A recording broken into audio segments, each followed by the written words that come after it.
Please stand as you are able.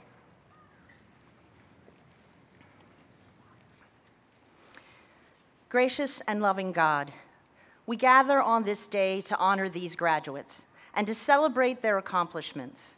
We are mindful of both their wonderful and complicated journey through their college days. Over the past 4 years, within a community that emboldens minds and encourages civic engagement, these students evolved into adults with aspirations for their future. While here, they developed the skills and courage to pursue those dreams and the resiliency to achieve them. At the same time, for some of them, trust and hope were challenged by a unique national climate and a disillusionment with systems. Feelings of shared global community and optimism about the future were, for some, interrupted by extreme disappointment. And yet, these soon-to-be graduates persevered. They kept their focus on the goals they had set through personal stamina and dedication, and the support of loved ones, friends near and far, and faculty and staff. We give thanks, acknowledging that today is mostly about the graduates. And we also note those who supported them in getting here. Today, we honor these students and praise them, challenge them one last time, and send them on their way. May this ceremony serve as a blessing as they begin the next step of life's journey. Amen. Please be seated.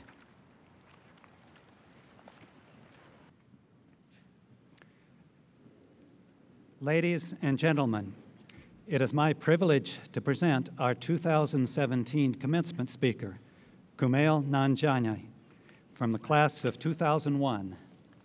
Actor, writer, stand-up comedian, and podcast host.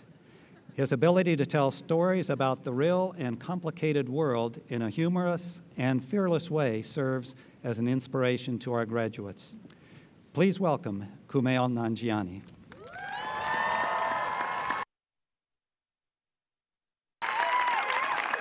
Hi. Am I at the right podium? Am I? Should I be over there? Oh, you don't need to translate this. I haven't started yet. President Kington, Board of Trustees, faculty, parents, siblings, uncles, aunts, cousins, that one random guy from town that always shows up for these things. Thank you for having me. 16 years ago, almost to the day, I sat where you are sitting today, desperately trying to stay awake, while a very smart man said some very smart things, I think. I cannot be sure they were smart because I couldn't focus on anything but the gaping maw of uncertainty facing me in that moment. The same gaping maw of uncertainty that is facing you in this moment. What do you do in the face of this gaping maw of uncertainty? I have no idea. Good luck. I'm joking. I don't know what to do, but I'm not done talking yet. 16 years ago, the man who stood here was Robert Parris Moses, an American educator and civil rights activist known for his work as a leader of the Student Nonviolent Coordinating Committee on Voter Education and Registration in Mississippi during the Civil Rights Movement. Today, you have me, a man who pretends to do stuff on TV that he was supposed to have learned to do in real life in this very institution. Today, you join an illustrious group of alums, including Robert Noyce, the co-founder of Intel and co-inventor of the integrated circuit, and John Garang, who literally created a country. No pressure. And I haven't named the two most famous Grinnell alumni in the entertainment industry, Herbie Hancock and Gary Cooper, who both dropped out. Perhaps that was the mistake I made. I graduated. I should have dropped out. It's the same mistake that you are all making right now.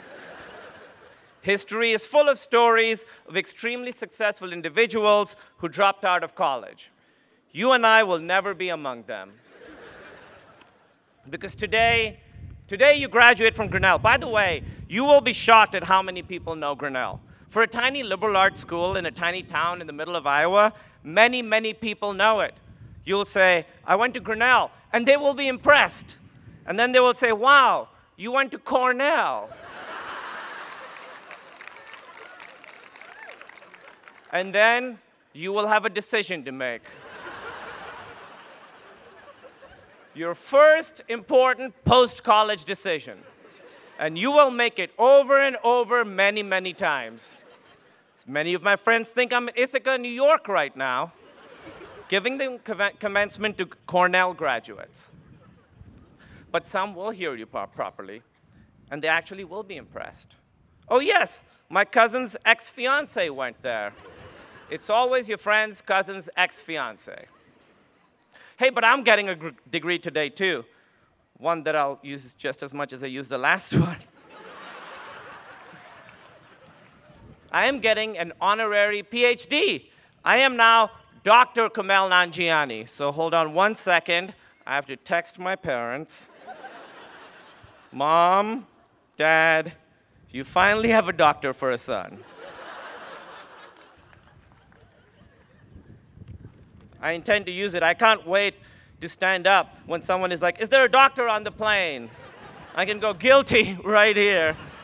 Honorary PhD from giving a commencement address at Grinnell. No, not Cornell, Grinnell. I'll sit back down. 20 years ago, I got on a plane in Pakistan, got off a plane in Des Moines, and was driven into Grinnell by a nice elderly gentleman in a college van. I was totally unprepared for my life at Grinnell. I didn't even know what hacky sack was. At the time, I only knew America from TV shows and movies where they generally only show New York and Los Angeles. I landed in Des Moines and thought, this is less cosmopolitan than I was led to believe America would be. But that's okay. They have some buildings. Then I got to Grinnell. And you definitely do not see places like this in the movies. By the way, there is one exception. There's a movie called Field of Dreams. You may not know this movie. I'll tell you what it is. Field of Dreams is a movie from 1989 starring Kevin Costner and a bunch of ghost baseball players. That's how you know Hollywood doesn't think Iowa is the most exciting. Or they're like, we're making a movie in Iowa? Well, we got to add ghost baseball players or something. But during this movie, there was an exchange that happens that was frequently quoted when I was at Grinnell. The exchange occurs between Kevin Costner and a ghost baseball player. The ghost baseball player asks him, is this heaven? Kevin Costner responds, no, it's Iowa. Man, we love this quote. That exact quote was written on the cover of my orientation packet. Is this heaven? No, it's Iowa. What they don't mention is the rest of the conversation, which goes, is this heaven? No, it's Iowa. Damn it, I must have made a wrong turn at Wisconsin.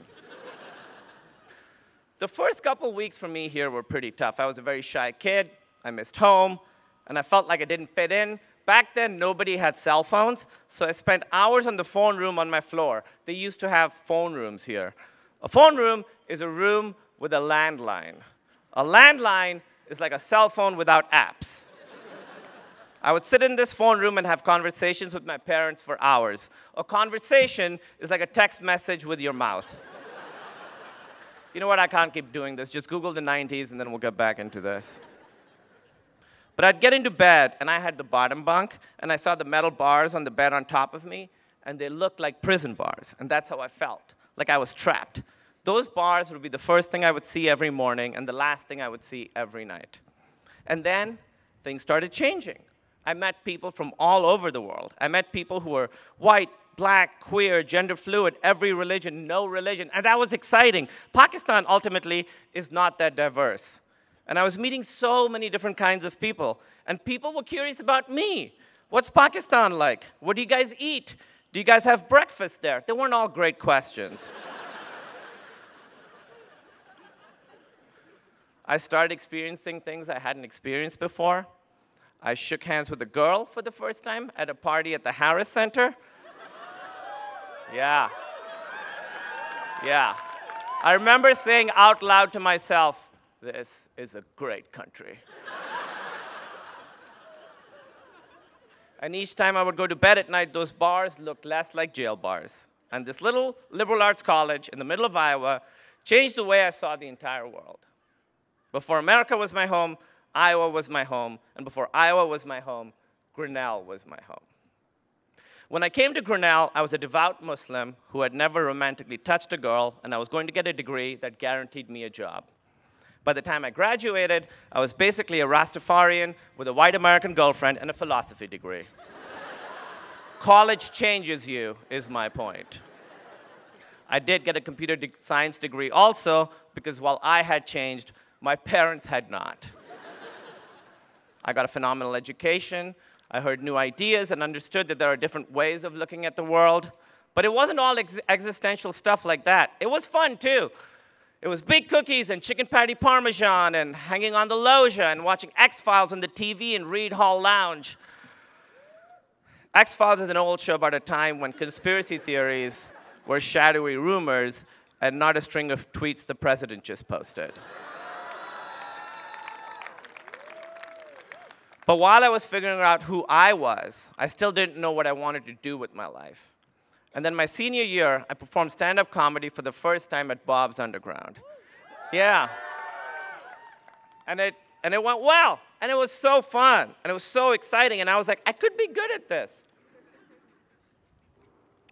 After graduation, I moved to Chicago because I knew a lot of great comedians had moved there. A Grinnell alum helped me get a computer science job. I wasn't good at it. But I was nice, and they liked having me around. But mostly, it allowed me to do stand-up at night in Chicago. And I did, almost every night. I'd be out late. I'd get up early to go to work. I probably slept about 4 hours a night for 5 years straight. And I had the best time of my life. I mean, it wasn't always easy. I'd get heckled, because back then, there weren't a lot of comedians who looked like me doing stand-up. Go back to India, they would yell. And I'd say, I've never been to India. You're just wishing me an awesome vacation right now? Or go back to Taliban. I've heard that too. And I would say, you're right, I am a terrorist. I just do stand-up comedy on the side to keep a low profile. By the way, I have this fantasy that when someone is racist to me, I want something awful to happen to them, and then I rescue them just to see the looks on their face. Like, go back to India, haha, good one. Oh no, wolves! And then I fight off the wolves, and they say, I was racist to you, and you still helped me. And I say, well, that is the way of my people. That's how we cure racism. Then when I started auditioning for TV shows, I had some tough times, some rejections for some interesting reasons. I've been told they were going for a more all-American direction before they hired a white Australian guy. I've been told I wasn't good-looking enough, or that I was too good-looking. That last one's not true. That never happened. But that's what they should say every time. The truth is overrated. They should be like, sorry, but you're too good-looking to play a technician in a weapons lab. It will be so distracting. But even when it wasn't easy, I loved it. I just loved doing it. And this is the part where I'm supposed to give you advice on what to do with your life, and I truly do not know what to tell you. I could tell you what worked for me. What worked for me was finding something that I liked doing, but more than liked, something that satisfied me. Finding something that satisfied me and doing it. Just doing it that day. I never thought like big picture. That would have been overwhelming. So what I'm saying is, you can go slow. There is no rush. Allow your dreams and goals to change, but live an intentional life. Think, am I doing what I want to be doing every day? And be okay with failing. That's what I learned getting rejected at all these auditions. Nobody is paying attention to your failure. The world is full of people failing. People are failing all around you. Failure is boring. Your failure will not be so spectacular that people will write articles about your failure. Only you will remember your failure. Unless you're the person that made the Samsung Galaxy S7. Those are the phones that literally explode. Everyone knows that person's failure. Because here's the big secret I've learned in the last few years. Nobody knows what they're doing. Nobody does. Everybody's winging it out there. Some people are just better at pretending to be confident because nobody's done. Nobody's cooked. People are constantly evolving and growing and changing. When I was a kid, I thought of my parents as these superheroes who knew everything and that they were already the people they would always be. And as a grown-up, I realized they have the same struggles I do, that everybody does. They uprooted their lives and moved to America in their 50s, started over. And the last 10 years, I've seen them change in ways I never thought possible. I married a woman from North Carolina named Emily. That is not the wife they had pictured for me, and I never thought that they'd get over that. Emily and I got married at City Hall. We just walked in and got married. Then we flew to New Jersey so she could meet them for the first time. The first time my parents met my wife, she was my wife. And you know what they did? They threw a big Pakistani wedding. My grandfather even wrote a poem welcoming her into the family. He did rhyme Emily with family. It's not our first language. But seeing her white Southern family and my Pakistani family celebrating together, it was so beautiful. I don't have words. So here's another concrete piece of advice I can give you. Have sex with an immigrant. We're going through a tough time right now. And it would just be really great for morale. And it's one way to ensure that you will definitely be on the right side of history.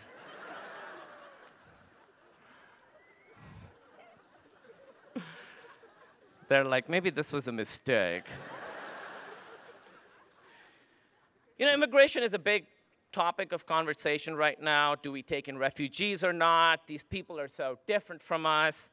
And I will say this. Refugees are people who risked everything and left their homes in search of better lives for them and their families. What could be more American than that?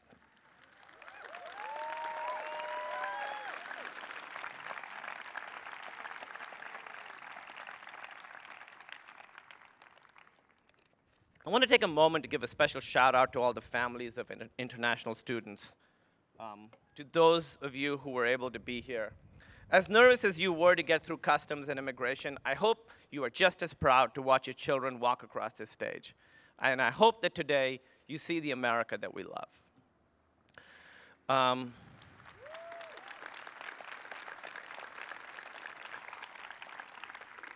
There is a member of the House of Representatives from a district not too far from here. And I don't want to say his name, but he said, we can't restore our civilization with somebody else's babies. Somebody else's babies.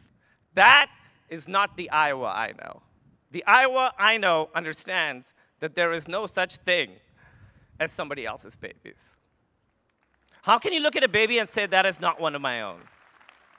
I am thankful that that is not the Iowa I know.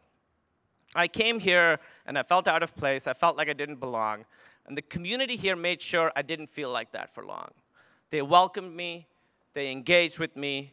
They were curious about where I was from. And this was the second place in my life that felt like home.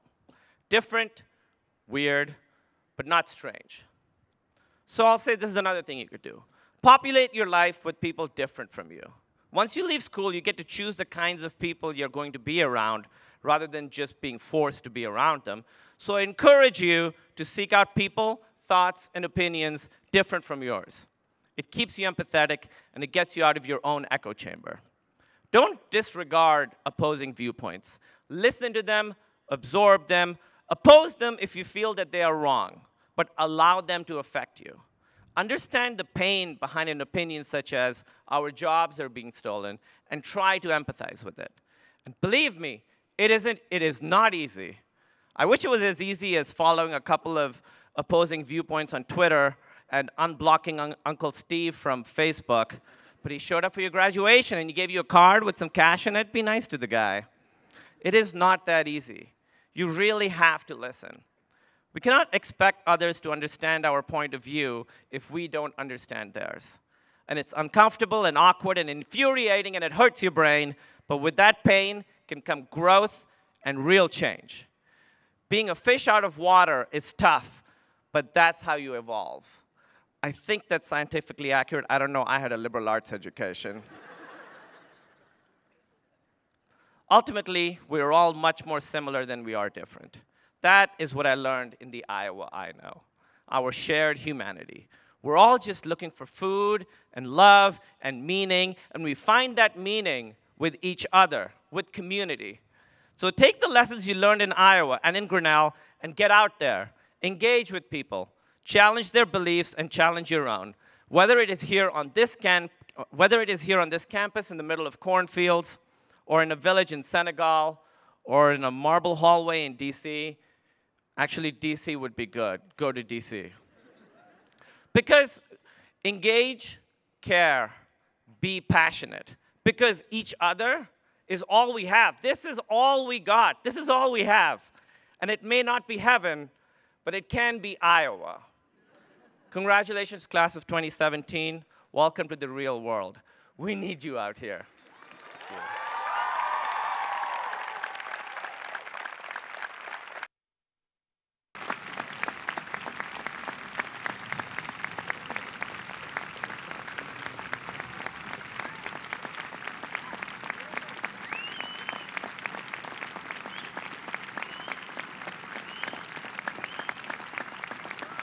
President Kington, it is my pleasure to present those persons of high accomplishment and distinction to whom the faculty and trustees of this college wish to accord honorary degrees. I have the honor to present Kumail Nanjiani for the honorary degree, Doctor of Humane Letters.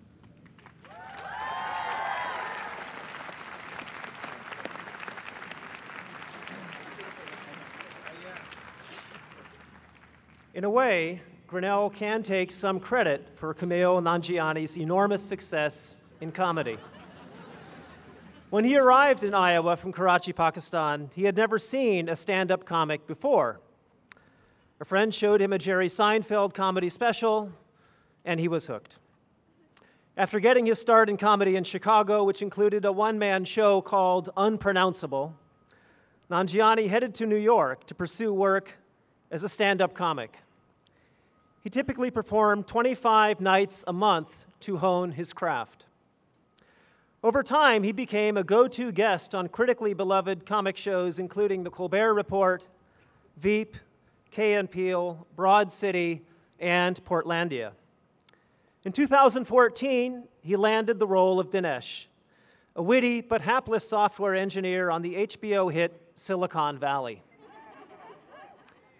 This summer, Nanjiani will add a new role to his already packed resume, that of movie star.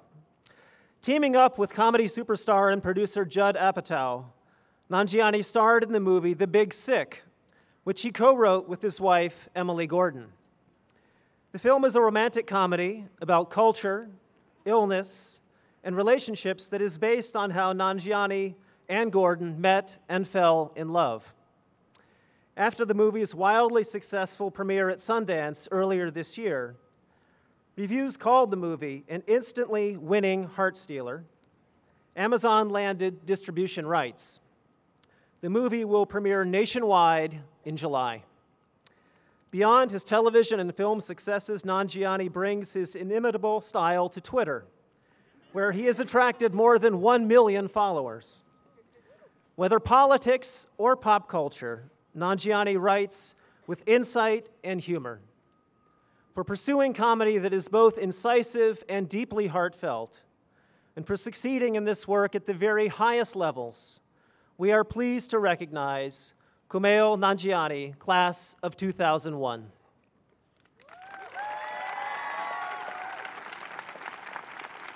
Kumail Nanjiani, on recommendation of the faculty of this college and with approval of the Board of Trustees, I admit you to the degree Doctor of Humane Letters, honoris causa.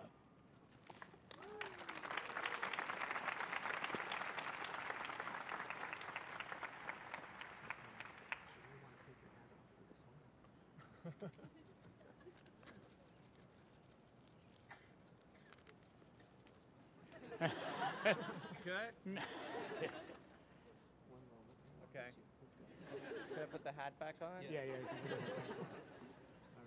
And let me give you the Thank you.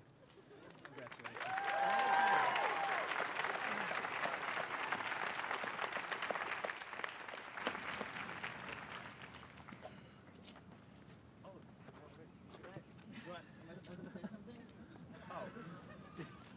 Thank you so much.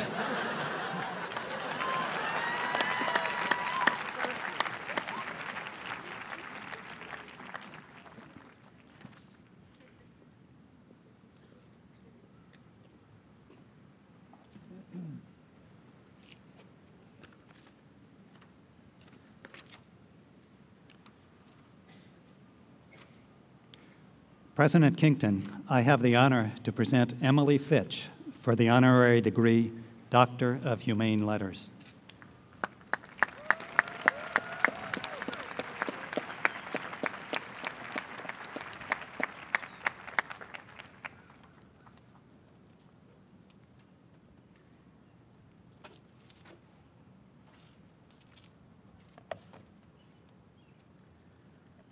For many alumni, Emily Fitch is more than just a longtime supporter of Grinnell. Emily, says one trustee, is one of the patron saints of Grinnell. Arriving in Grinnell in 1948 with her husband, John, Emily Fitch began what has become a 70-year relationship with the college. She enrolled in Spanish classes at the college and used that coursework to become a Spanish teacher at Grinnell High School. She taught at the school for 24 years. From her very earliest years at Grinnell, Fitch has been one of the college's most effective advocates.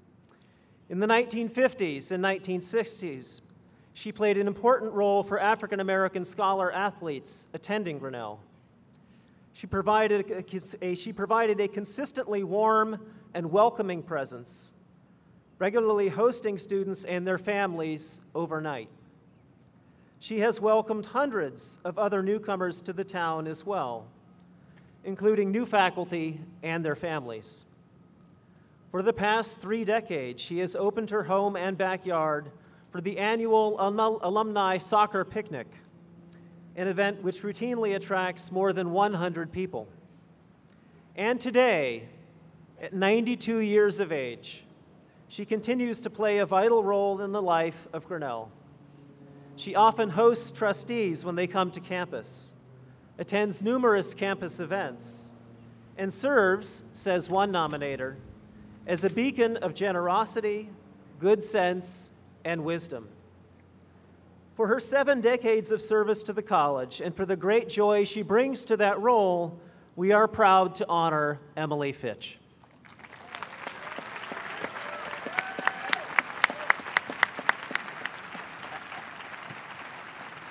On the recommendation of the faculty of this college and with the approval of the Board of Trustees, I hereby admit Emily Fitch to the degree Doctor of Humane Letters, honoris causa.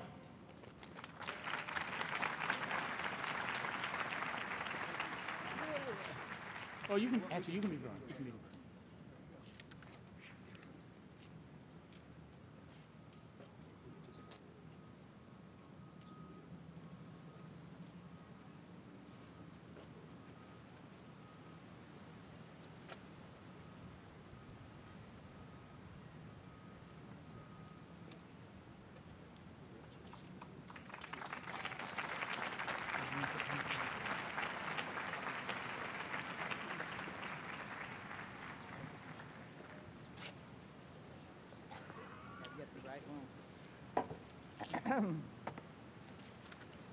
Good morning to you all. Graduates, parents, family members, faculty, administrators, and a multitude of friends. I want to thank those among you who nominated me for this award. I feel very humbled in accepting the honor. But first, I want to emphasize that I represent countless numbers of others who have, as I have in a support position, enjoyed the richness of precious relationships with students, faculty, administrators, and alumni of this distinguished college. In 1948, John, after coaching at the university level, had the good fortune of accepting a teaching and coaching position here at the college. He loved his relationships with his scholar athletes, and after 50 years of coaching, he reluctantly retired, but continued to enjoy his remaining years with many returning alumni.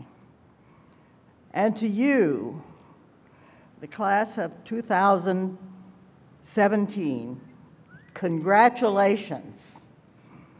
I have met a few of you, and I hope that after your 4 years here, you are prepared to take on the awesome task of attacking the problems of this nation and indeed the world. Good luck to you and enjoy this beautiful day. Thank you.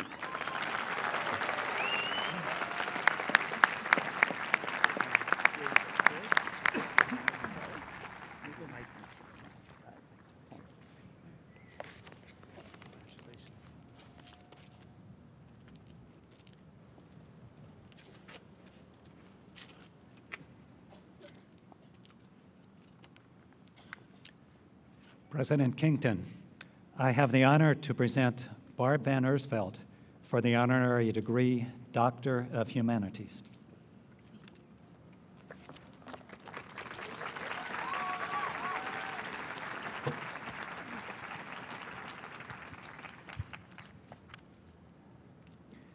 At Grinnell's Davis Elementary, Barb Van Ersveld is an inspiring, demanding, and life-changing teacher. Mrs. V, as she is known to her students, starts each school year with a homework assignment for herself. Before the first day, she studies the previous yearbooks so she can greet each student by name when they enter her classroom. The high expectations that she sets for herself are the same ones she sets for her students. She expects that they will work hard, take risks, and contribute to their classroom in their own unique ways. For each class's annual musical, Van Ersveld designs every role with the students' strengths in mind. They fully inhabit their characters, preparing tirelessly and ultimately achieving far more than they believed was possible. Van Ersveld has brought the same enthusiasm to the 3rd and 4th grade lunchtime language learners program. The program, launched through Grinnell College's Spark Tank Innovation Challenge, brings students together to learn French and Spanish basics. Van Ersveld has helped Grinnell's language specialists and coordinators develop activities that students love and that drive their interest in languages for a lifetime. The larger goal of Van Ersveld's work is to inspire students' love of learning, to develop their sense of persistence in the face of challenges, and to let them know that they are loved and appreciated. For her helping her students become the best versions of themselves, we are pleased to recognize Barb Van Ersveld.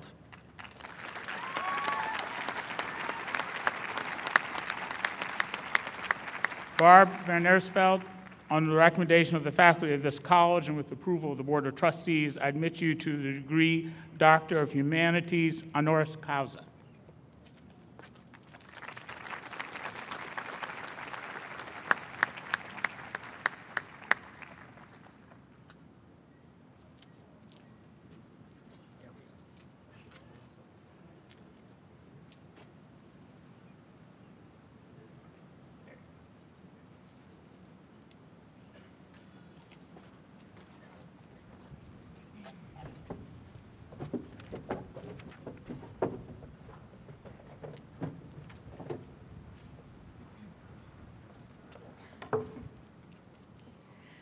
Cheerios, Beethoven, photography.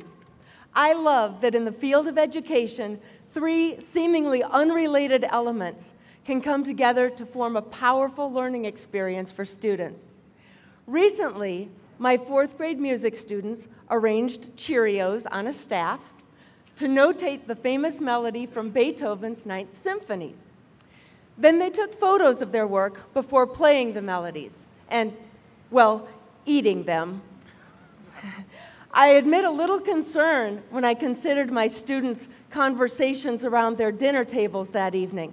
I could just picture a parent asking, "What did you learn at school today?" And my student answering, Beethoven is crunchy. The dinner table is where so many of my own learning experiences occurred growing up. You might not think that learning Latin over supper sounds like a blast, but here's how it would work. Bite of meatloaf, fork full of carrots, swallow of milk, then my father's voice. The word muscle comes from the Latin musculus, which means little mouse. Have you noticed that when you flex and relax your arm muscles, it almost looks as though a little mouse is running along inside your arm? This, followed by lots of arm flexing, oohing and ahhing, and that's disgusting-ing, in between more bites of meatloaf. As was the case for perhaps most of you, my first teachers were my parents. Now, Dad didn't limit himself to teaching us Latin roots. My sisters and I were delighted when he helped us to master an entire sentence in German. We were convinced of this phrase's monumental importance as we recited over and over, Sie finden uns am schnellsten auf den gelben Seiten. When one of us finally thought to ask Dad what the sentence meant, he replied, "You'll find us fastest in the yellow pages." He had seen that on a sign on the door of a business and thought it sounded fun. From my mother, I've learned different lessons. The art of multitasking, for instance, before that term was ever coined. And Mom taught us, our family, about remaining calm under pressure. I remember a time when several of us were working in the kitchen. I became aware of my mother moving from the stove toward the sink, carrying a pot holder in flames. As she approached the sink where my dad was standing, in the same tone of voice one might use to comment on the weather, Mom said, "Excuse me, dear, this is on fire." The lesson, remain calm and polite under pressure. Considering my Latin and German learning experiences as a child, it's not surprising that the nomination, which resulted in my being honored today, had a language connection. It has been my privilege during these past 2 academic years to work with 3 members of your class of 2017, Liz Nelson, John Gallagher, and Christine Hood, on a foreign language program for Grinnell's 3rd and 4th grade students. 27 Grinnell College students have poured time, effort, and boundless enthusiasm into making Spanish and French accessible to our students at Davis Elementary, and I am incredibly grateful, as I am overwhelmingly humbled to stand in front of you as a representative of the teaching profession. I thank you sincerely for this honor. Now, many of you graduates will not enter the field of education professionally, but each of you has so much to teach others. I challenge you, please share your knowledge, communicate your ideas, show your skills. Go ahead, teach someone, which I think would make a very fun t-shirt.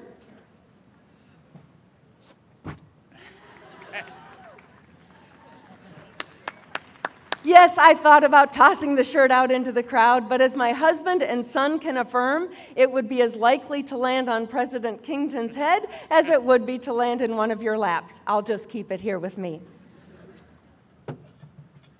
Let me finish by sharing a few examples of what makes teaching a worthy pursuit and an absolute joy in my life. When a 3rd grader raises his hand to exclaim, "Hey, both of those measures have 4 beats because 2 half notes add up to the same as 4 quarter notes," it's a good day. When I hear 7 consecutive correct notes on a soprano recorder, it's a good day.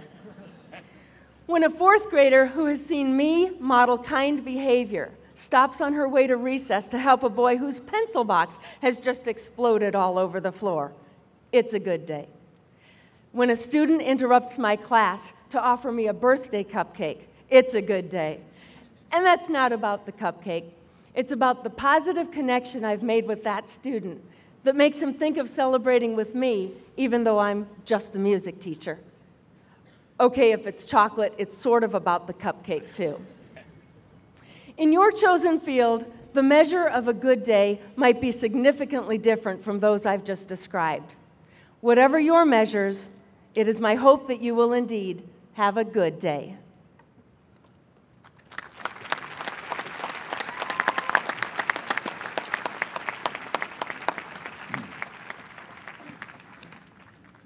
President Kington, I have the honor to present Daniel Werner for the honorary degree Doctor of Laws.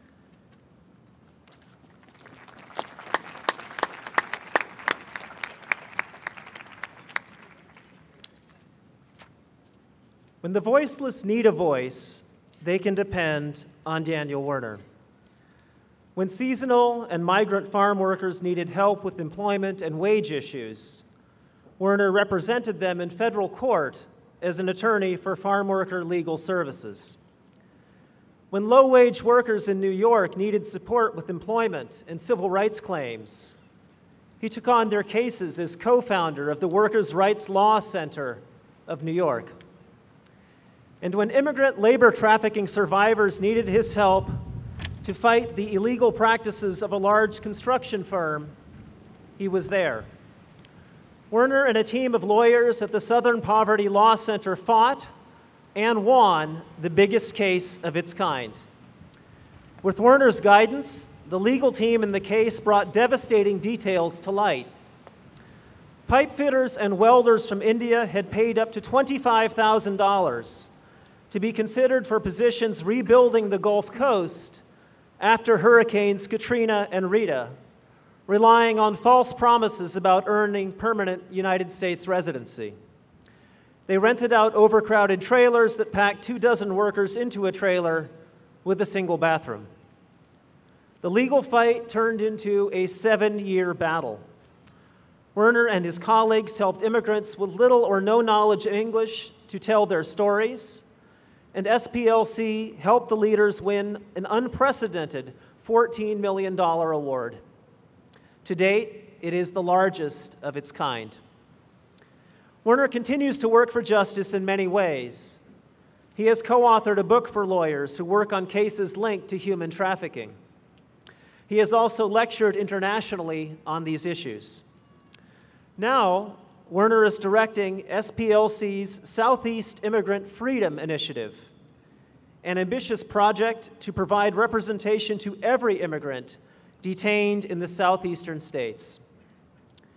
For his unflagging efforts to call powerful organizations to account when they mistreat vulnerable workers and to protect immigrant civil rights, we are pleased to recognize Daniel Werner, class of 1991.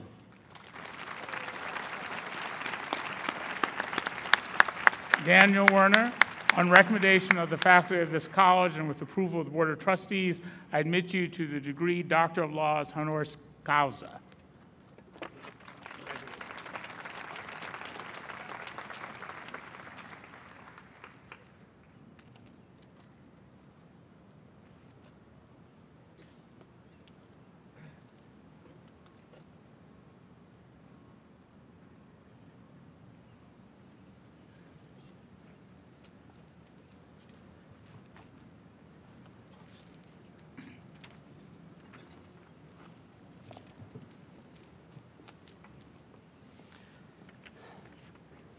In 1991, I left this place. As a December graduate, I gathered with a few others at Grinnell House to receive our BAs and move on. Now at the age of 47, I'm finally receiving a degree at a Grinnell Commencement. What an honor it is to share this moment with all of you and with my wife, Nan, and my children, Abe, Zeke, and Carmela. And what a journey it's been, and how lucky I am. To paraphrase the Schuyler sisters in the musical Hamilton, and to play ultimate frisbee with my head, look around at how lucky we are to be alive right now. The current political and social upheaval and chaos will beget creative responses, and world-changing ideas will emerge. Your minds, based on your life experience and your learning here at Grinnell, are conduits for those ideas. The process you've learned here of arguing, honing, narrowing, expanding, editing, arguing more, and then honing again will generate these ideas.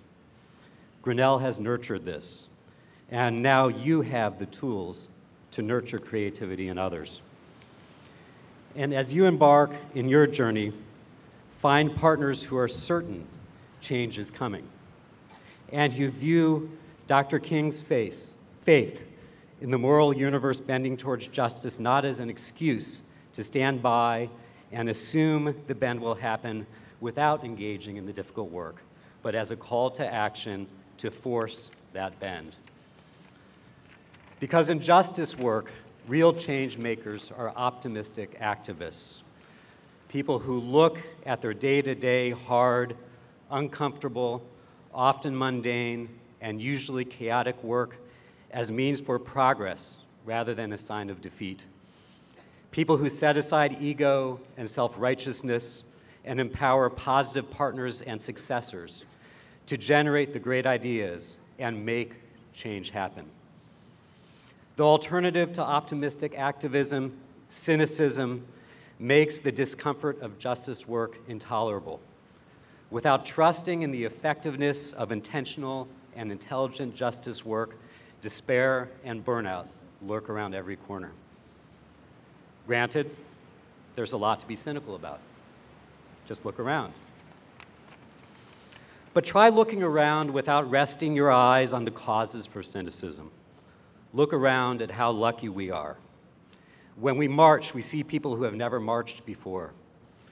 When arriving Muslims and refugees were facing a cruel and unconstitutional ban, and as immigrant families are getting ripped apart by enforcement dragnets, thousands of lawyers have volunteered days and sometimes weeks of their time to protect fundamental due process rights. This is a time when a dreamer who is undocumented and has known no place other than the United States has the anger, strength, and inspiration to stand up in front of a crowd and say who she is with pride, I am an immigrant, and this country is my home. This is a time when federal government whistleblowers risk their livelihoods to preserve democracy and the rule of law, and fearless journalists amplify whistleblowers' voices. This is a time when I can stand in front of this graduating class and say with confidence that you are the change makers. You have spent your last 4 years at Grinnell preparing for now. As you embark into the chaos and conflict of your post-college lives and work during this particular historic pivot point of mobilization, outrage, and creativity, there will be rare moments when the clicks and the cracks and the static sink into a rhythm. Those are the revolutionary moments. How lucky you are to be emerging from this place where the past 4 years have provided you with tools of intentionality, intellect, and empowerment. How lucky you are. Thank you for this great honor. To the class of 2017, congratulations. I look forward to seeing you in the streets, at the airports, in the courtrooms, and empowering new leaders in the laboratories of creativity and change. Thank you.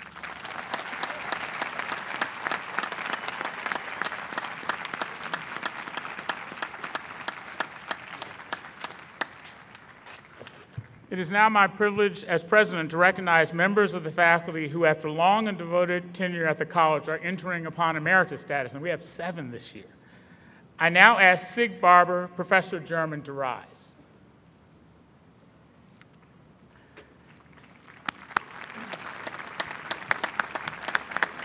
As a professor, Sig Barber's nominal role was to teach his students the intricacies of German grammar and the complex ideas of German authors. But what students remember decades after their Grinnell graduation is Barber's warmth and wisdom. They remember the classes that culminated with home-cooked meals often served in his backyard. They remember the thoughtfulness with which he considered their questions, whether it was about a class assignment or a decision about their future. He always took his students seriously. He took his work as a scholar seriously as well. Highlights include 3 books, a book of grammar, Amadis de Gala and the German Enlightenment, and a translation of a seminal work on German philosopher Martin Heidegger. While Barber was committed to serving the college and spent multiple terms on the executive council, he also thought beyond it. He wanted his work in the community to reflect well on the college. He was an enthusiastic supporter of Grinnell's liberal arts in the prison program, taught multiple courses at Newton Correctional Facility. He served on the Grinnell Regional Medical Center's hospital board and performed and directed in local theater productions. As a part of the popular faculty-founded Too Many String Band, he plays guitar, dobro, and banjo in an off and on-campus gigs. For these and other activities, the Grinnell Chamber of Commerce honored him with an Outstanding Educator and Citizens Award. For his unwavering commitment to serving his students, Grinnell College and the community, we are pleased to honor Sig Barber.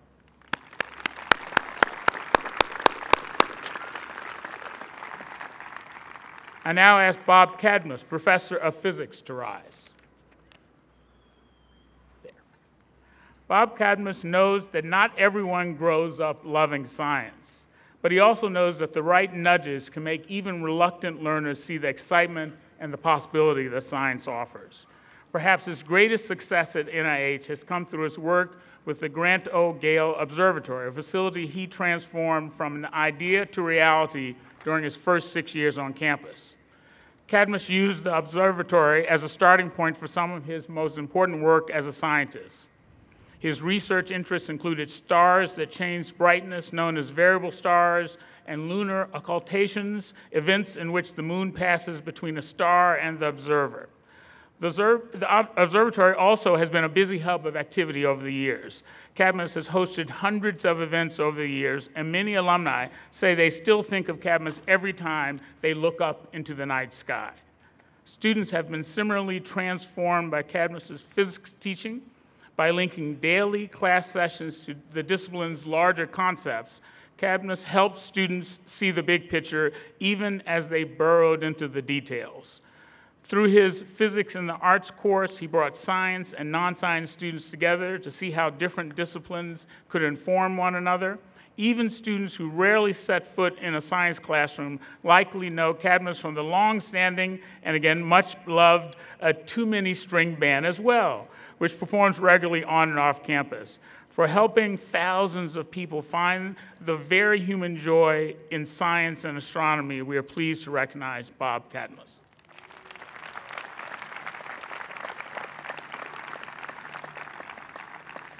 I now recognize Professor of Art History Tim Chasson, who could not be with us today. For Art History Professor Tim Chasson, the joy he felt teaching others about great art and architecture was rivaled only by his delight in working with students from many disciplines. He appreciated both their enthusiasm and the perspectives of the various fields that they brought to his classroom. Chasson's primary responsibility was to teach the history of art and architecture of Western Europe, focusing on the period from late antiquity through the Renaissance. He served as an advisor for students preparing for graduate school in architecture, and during his tenure at Grinnell, he developed a course on architecture and urbanism in Papal and Fascist Rome, and another on architecture and sculpture of Gothic cathedrals. He worked in concert with the French department to teach a course in French on architecture and urbanism in Paris from the Middle Ages to modernity. In addition, the college's extensive collection of architectural prints by the famous 18th century artist Giovanni Battista Piranesi made it possible for students to explore many aspects of Roman history in the art department's recurring exhibition seminars. He was particularly involved in study abroad options for students working both with the Grinnell and London program and the Associated Colleges of the Midwest program in Florence. Teaching in Florence furthered work in his primary research area, the so-called giant Latin Bibles produced in medieval Italy for monasteries and cathedrals. For his passionate teaching and research on some of the world's most remarkable art and architecture, we are pleased to recognize Tim Chasson.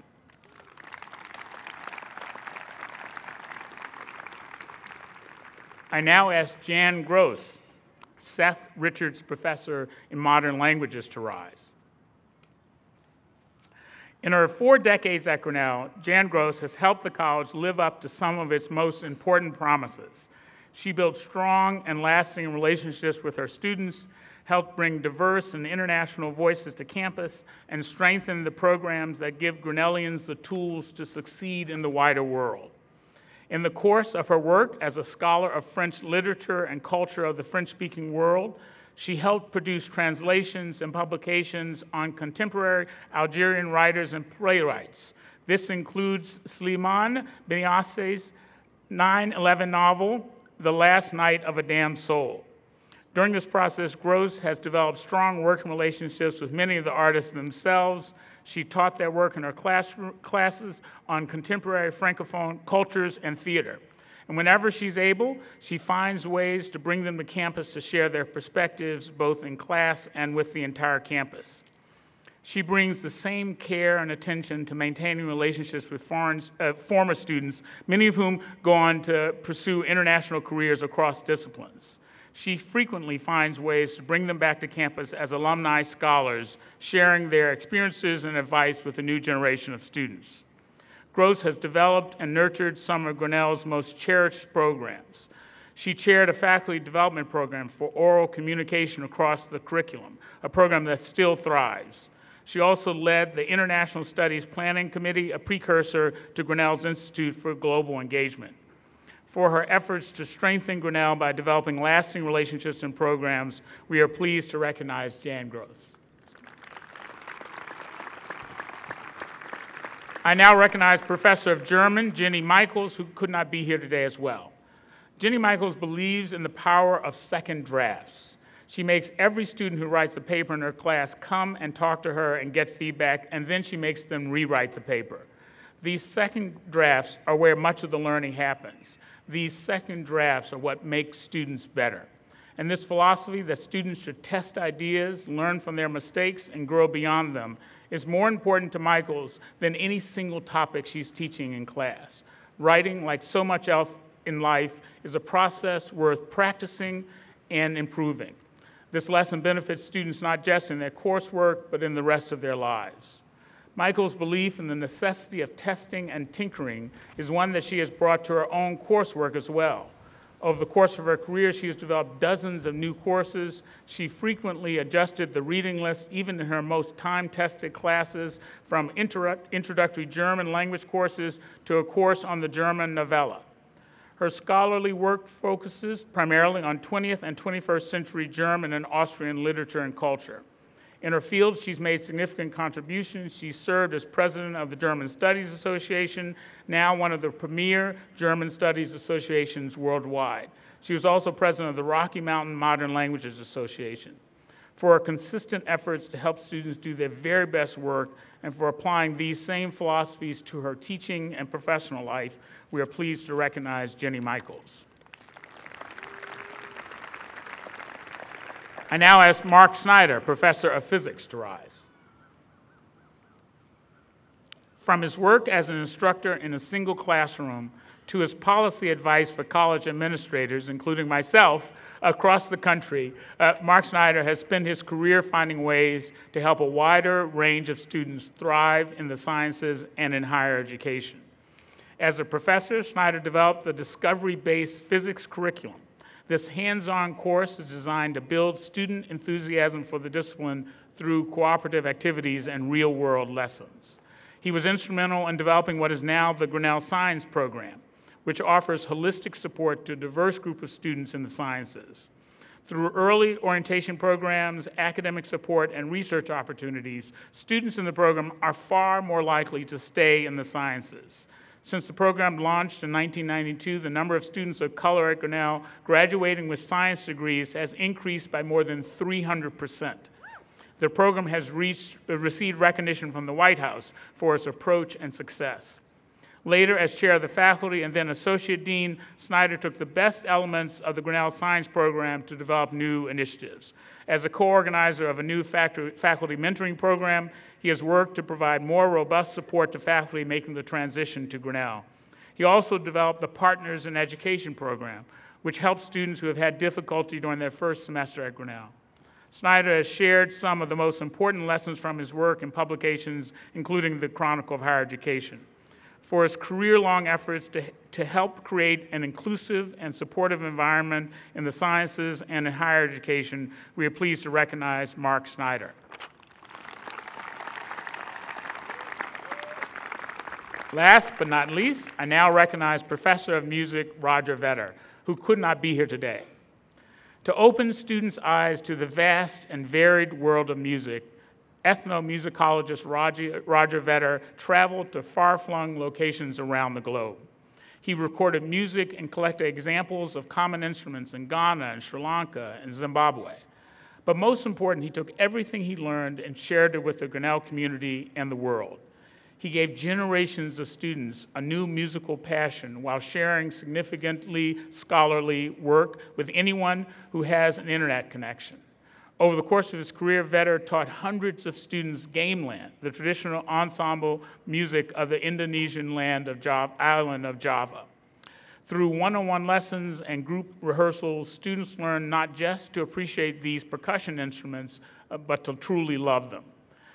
After gamelan performances, he often invited the entire ensemble to his home for dinner, an event that the alumni recall fondly. Many returned to campus years later requesting to revisit the music they remembered from their student days. To better share his best work, Vedder built websites dedicated to some of his scholarly passions. These include Grinnell's musical instrument collection, field recordings of music in Ghana, and the use of traditional music in tourism encounters. Vedder brought the same tireless dedication to his professional activities at Grinnell. He served 4 times as chair of the Department of Music and twice as chair of the Humanities Division. For his dedication to bringing the vastness of the musical world to Grinnell's doorstep, we are pleased to recognize Roger Vedder.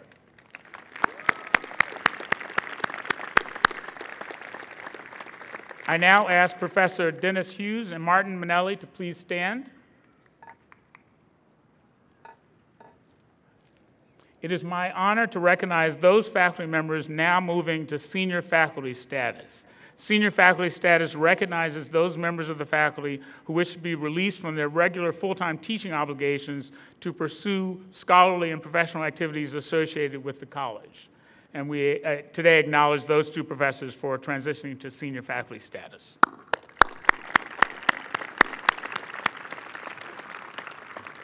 And now the fun part. President Kington and ladies and gentlemen, the Dean of the College will now present the candidates for the degree of Bachelor of Arts.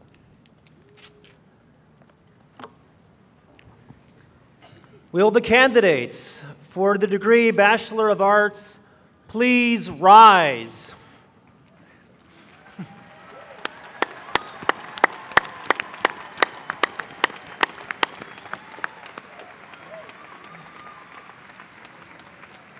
President Kington, on recommendation of the faculty of Grinnell College, I present to you these candidates for the degree Bachelor of Arts.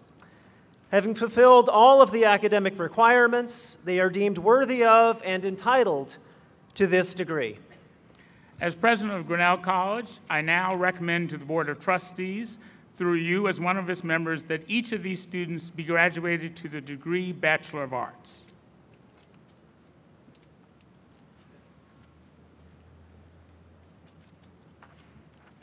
My name is Bob Masseur. I'm class of 1962. For you non-math majors, that's 55 years ago.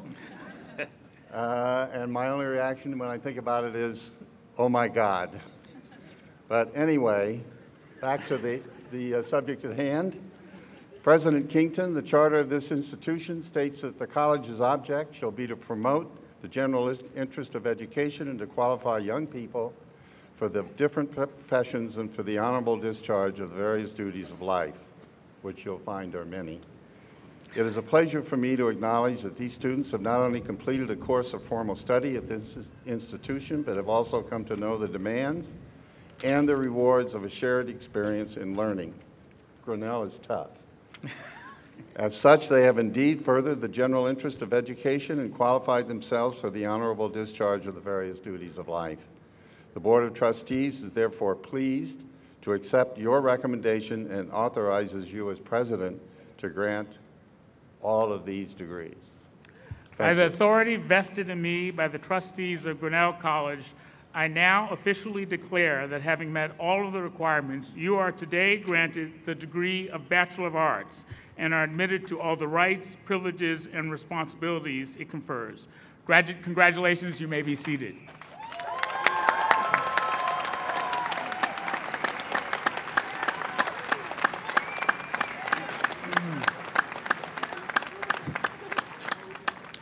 President Kington, Professor Johanna Meehan will call the graduates in the Division of Humanities.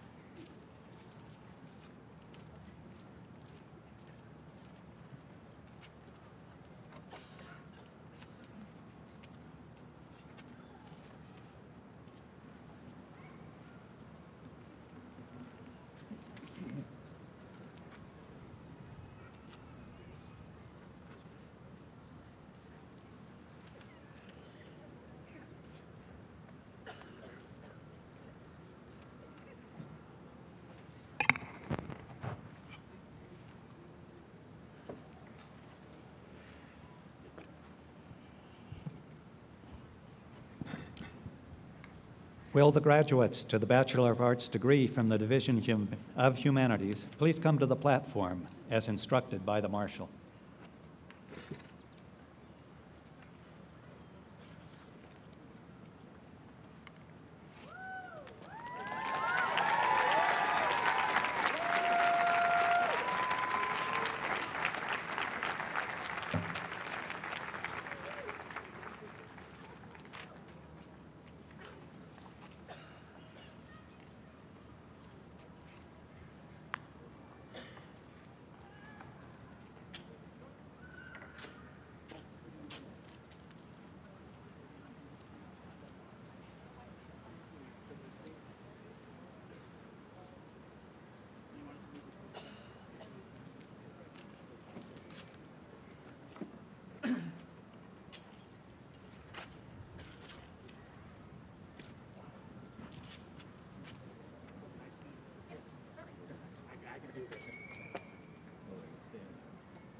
It went the wrong way.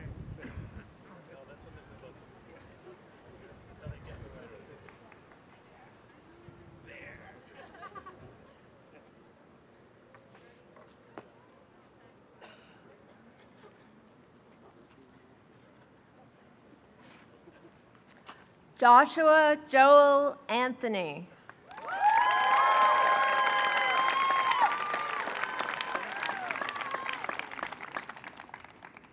Frank Anthony Barca.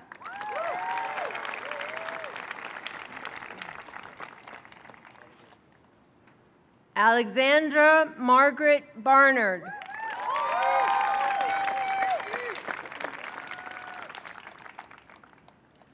Holly Cassandra Barton.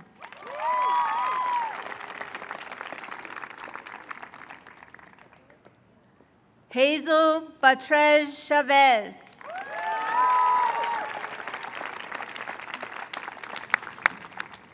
Grace Malay Bell.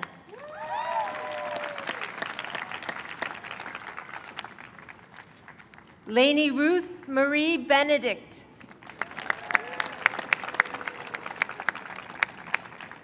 Jenkin Downey Benson. Molly Jo Blahunka.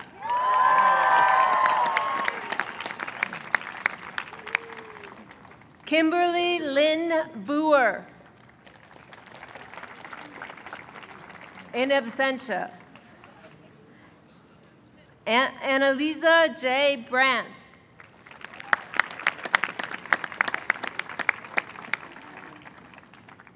Kristen Michelle Brantley.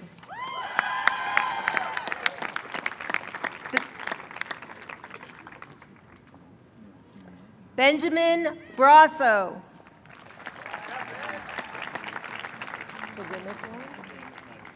Okay. Samuel Michael Burt, in absentia. Olivia Dila Caro.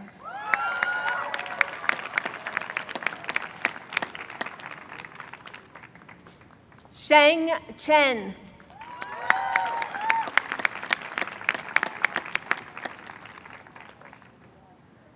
Nora Lynn Coughlin.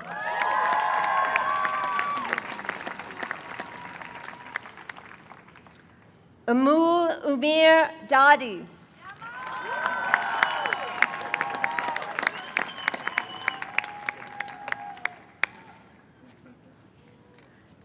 Daniel James DeLay.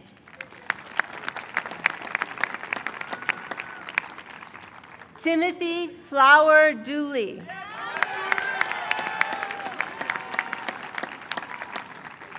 Julia Rachel Dornbush.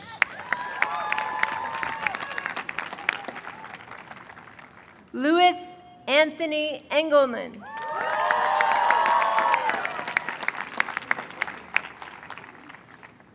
Melissa Louise Fandos.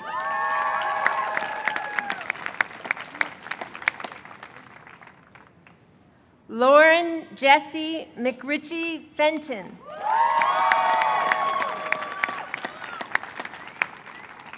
Zena Fernplout Fitzgerald.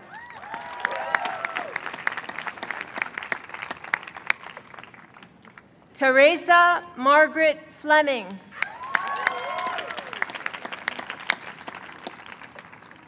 Haley Nicole Frager.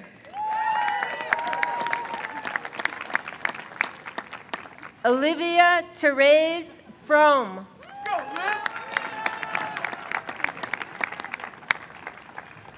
John Cantrell Gallagher.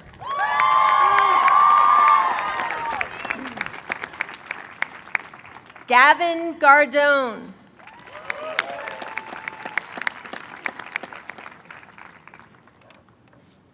Stella Jean Gatsky.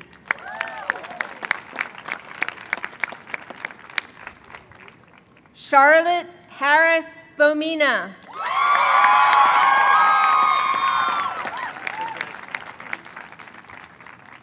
Felipe Kalen Oropesa Gentle.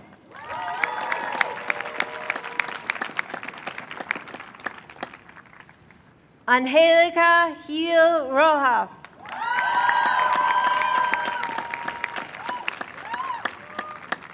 Elijah Rab Juliana, in absentia. Julia Carolyn Hart.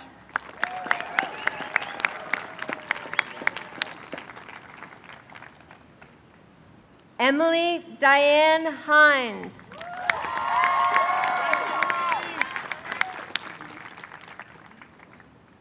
Serena Hocharan.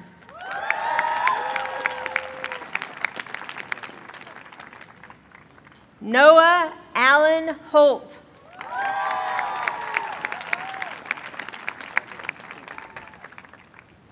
Sarah Marie Hubbard.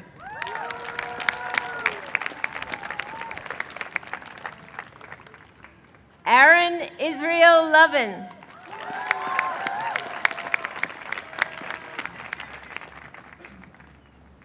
Yan Lu.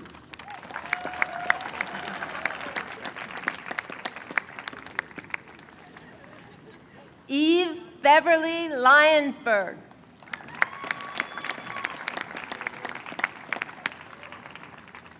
Amanda Magyar.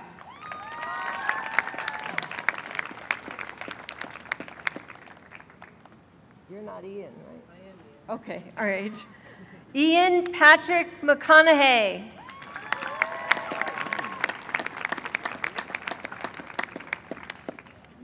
Jacob Reagan Miller.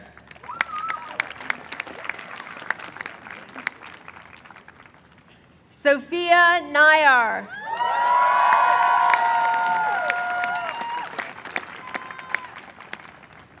Alexandra Christine Nikopoulos.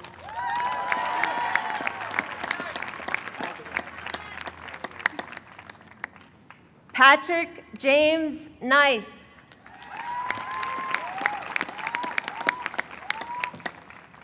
Muriel Ann O'Brien.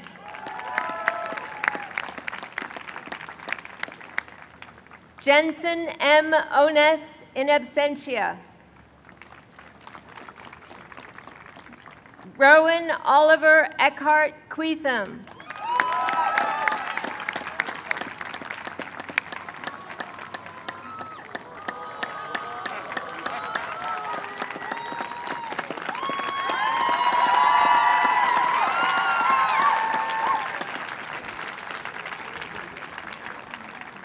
Rebecca Rose Rennick.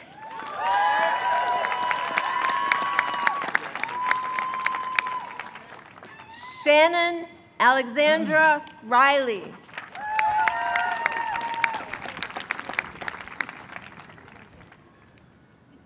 Alejandra Maria Rodriguez Wheelock.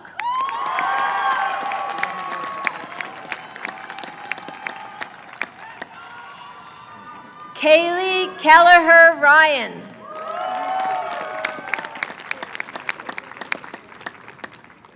Nora Rita Sahel.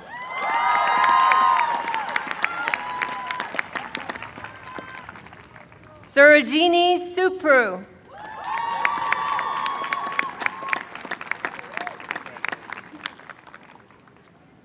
Nadiri Morgan Saunders.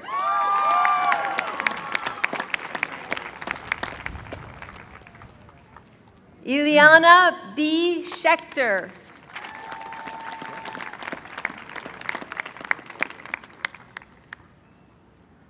Austin Woodman Schilling.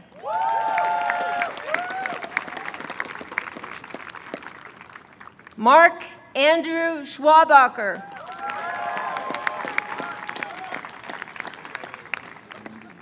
Lydia Marie Scott.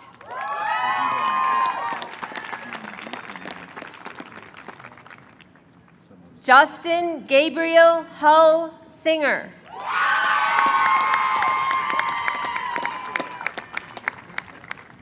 Scout Maria Slava Ross.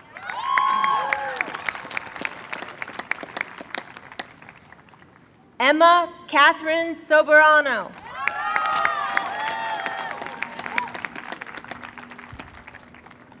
Alosha Llewellyn Southern.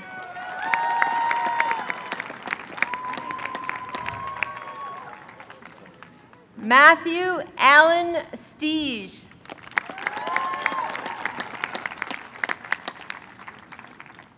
Zachary Wyatt Stewart.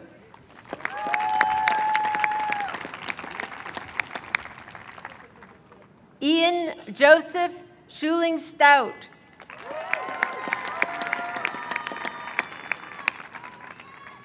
Ton Ton.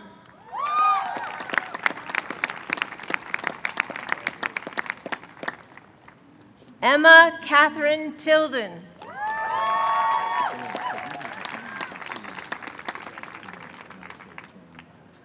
Lauren Hughes Topeta.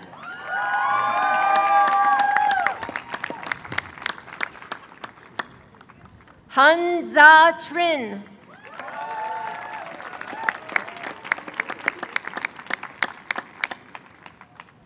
Benjamin Joseph Tuggle.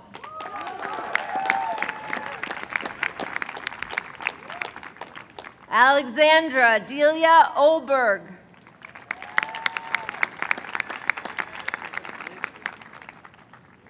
Hamidola Saeed Weaver.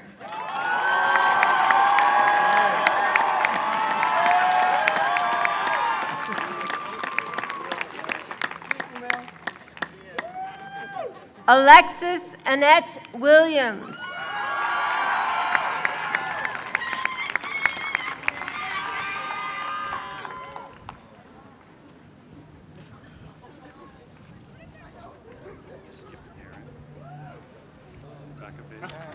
guess I'll do him next, and then I'll go to Sophie. It's not a problem. Aaron Douglas Weerasinghe.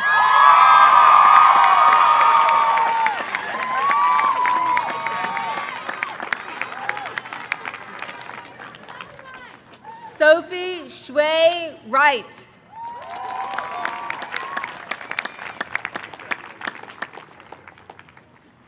Fenyi Wu.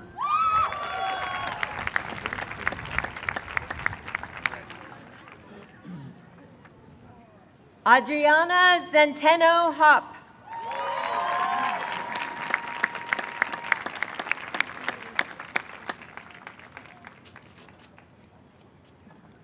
Harriet Ponder Zucker in absentia.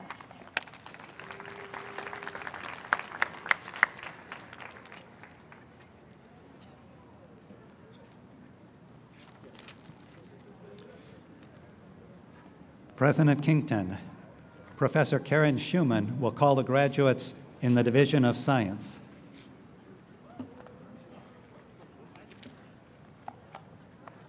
Will the graduates to the Bachelor of Arts degree from the Division of Science please come to the platform as instructed by the Marshal?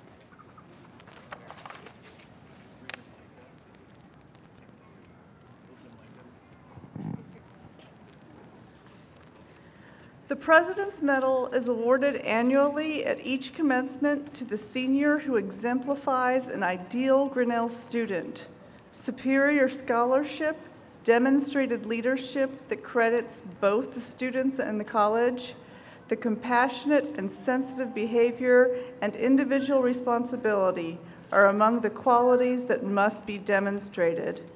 It is my pleasure to present the President's Medalist for 2017, Rachel Aronson.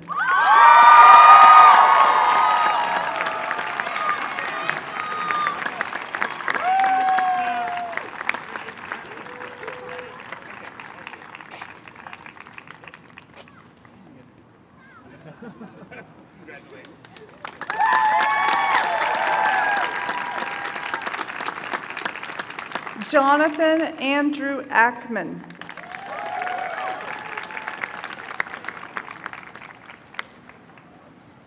Emily Elizabeth Adam.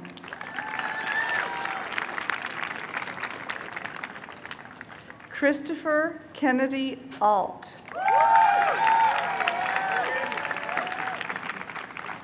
Andrew Terrence Baldridge. Toby Elizabeth Barada.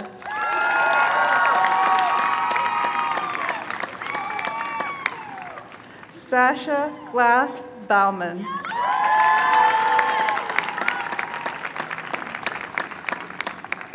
Jacob Anthony Bernholtz.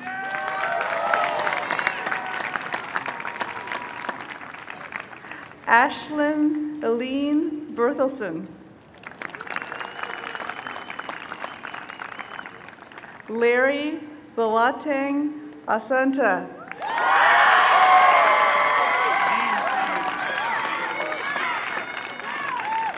Amanda Carol Bressu. Chloe Ann Brainy.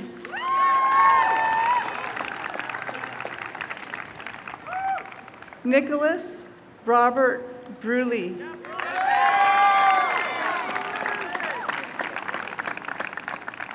Donna Karina Brunquell.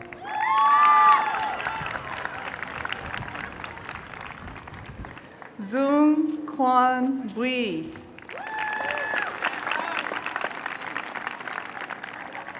Ashley Carol Marjorie Bull.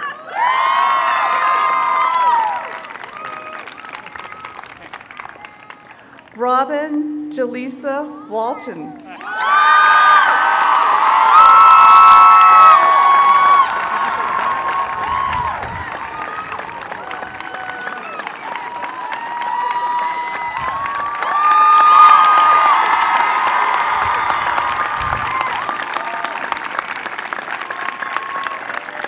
Enrique Castaño.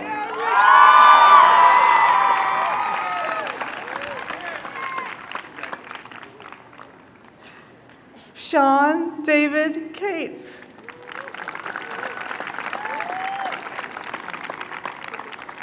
Marcel Claude Champagne.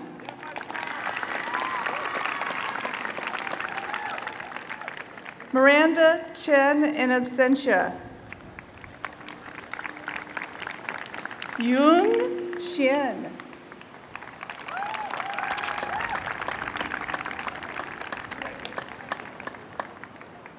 Zi Qian.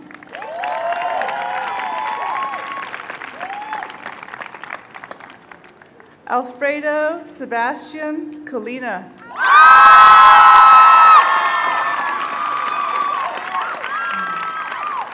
Rachel Marie Cusick.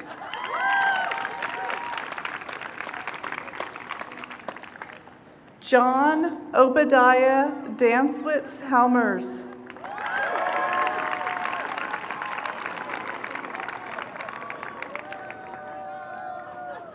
The Andrew W. Archibald Prize for Highest Scholarship is awarded at each commencement to that student or students who have attained the best record of academic achievement over the 4-year period of collegiate work.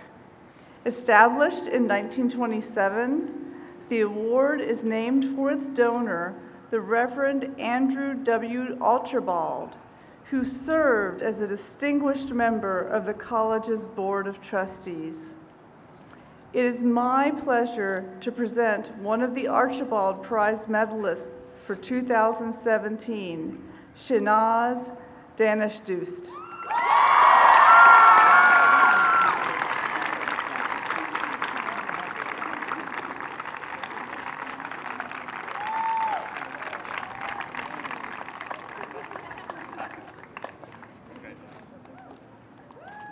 Anita Lynn DeWitt.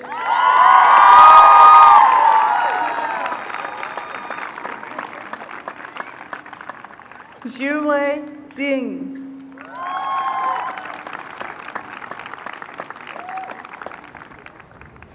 Ian Scott Dixon Anderson.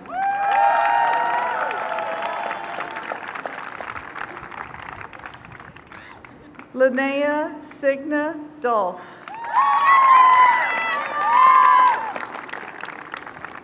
Jennifer Mayan Dong.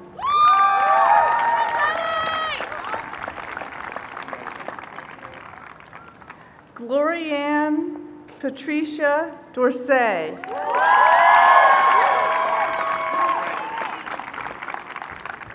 Patrick John Dowd.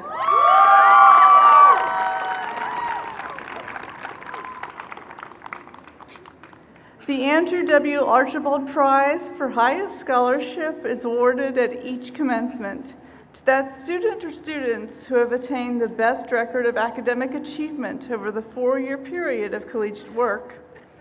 Established in 1927, the award is named for its donor, the Reverend Andrew W. Archibald, who served as a distinguished member of the college's Board of Trustees. It is my pleasure to present. I'm sorry.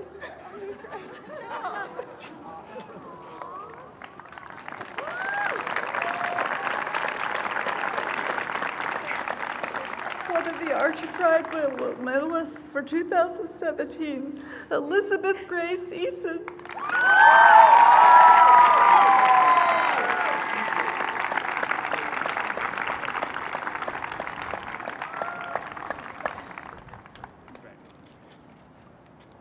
Henry Drew Earhart.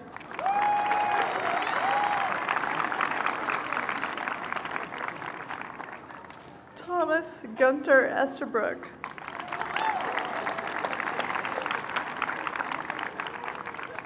Madison Donnell Fellows.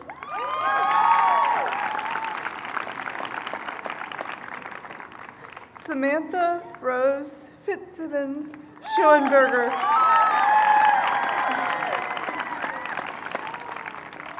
Laura Joanne Flannery.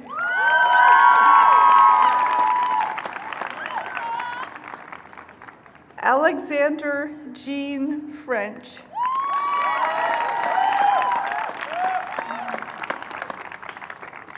Frau McConnon Galen in absentia. Joseph William Galaski.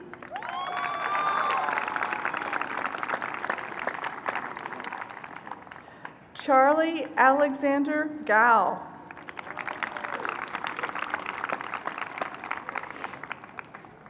Gregory Erickson Garcia.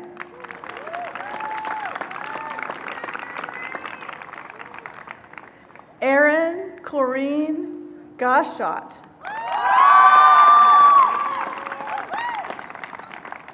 Philip Michel Gemel.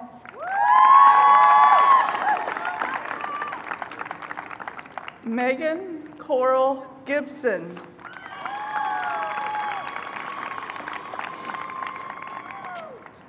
Leah Morgan Greenberg.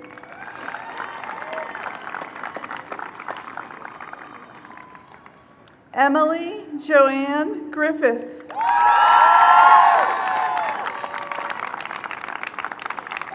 Luciana Elise Gross.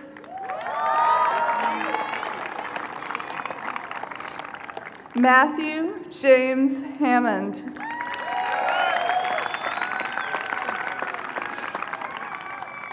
Seth David Haddis Hansen.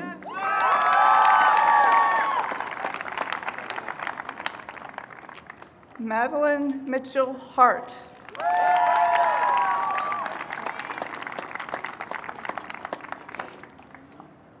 Aubrey Katie Hart.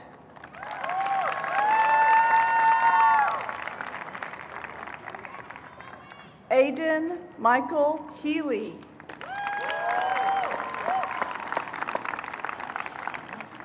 Amanda Sharon Hinchman Dominguez.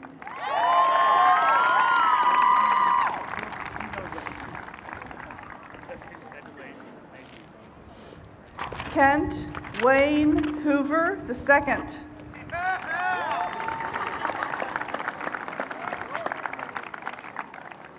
Stephanie Howe.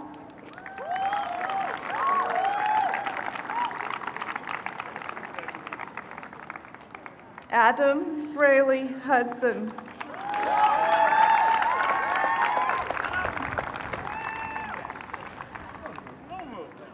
Zena Eamon Ibrahim.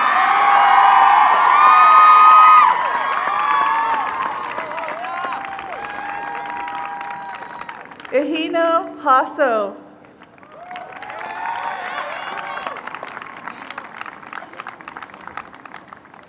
Carson Jean Jenkins.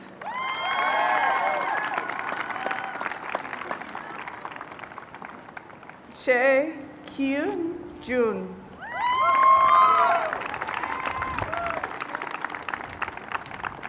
Terrell Jerome Jones. Sage Alexandra Juveland.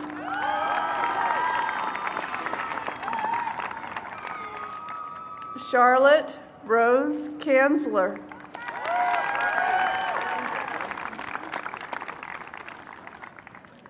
Yuzan Alexander Kitania.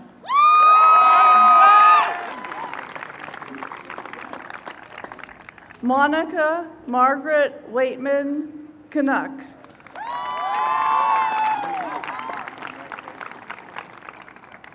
Rachel Elizabeth Kanak.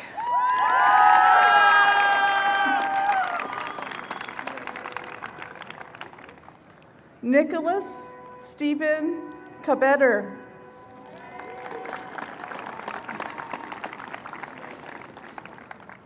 Tristan Joseph Noth.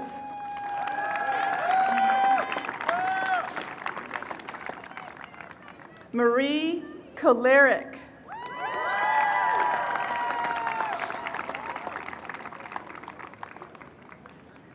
Christopher Michael Cotti.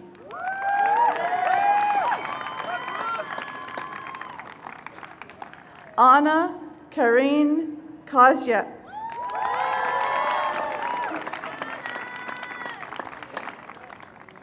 David Nathaniel Kramer. Catherine Krantz.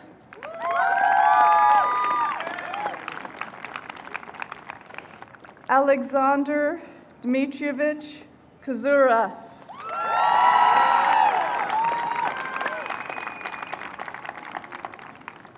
Ajuna Sharon Kiarosi.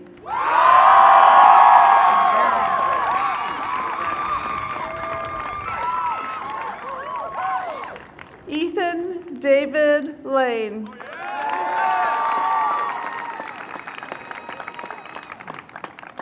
Noah Zachary Laird.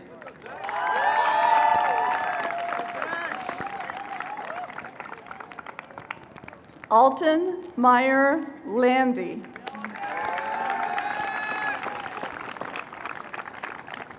Andrew James Paul Larson and absentia. Joshua Tyler Levine.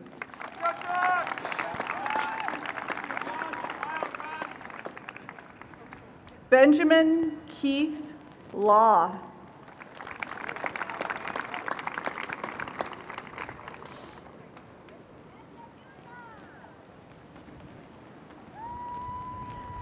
Miley Elizabeth Leesom Breitz.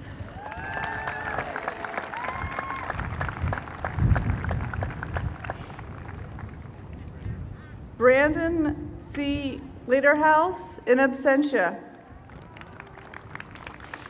Joseph Duquesne Letterman.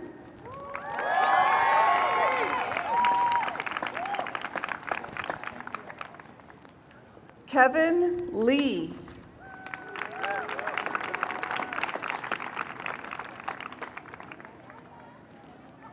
Shaleka Lynette Lewis.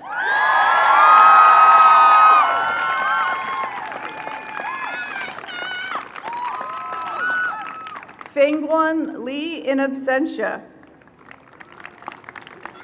Richard Lee.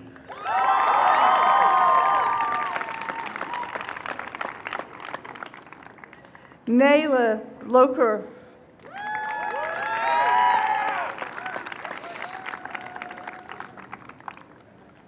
Ing Lon.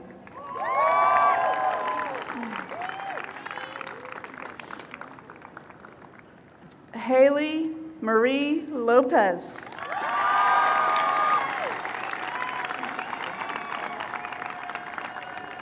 Catherine Ann Lautermoser.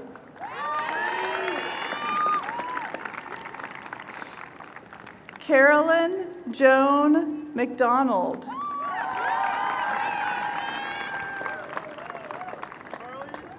Carolina Marquez Hill.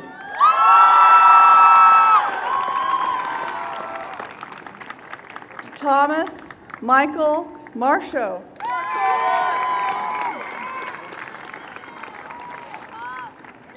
Major Colton May.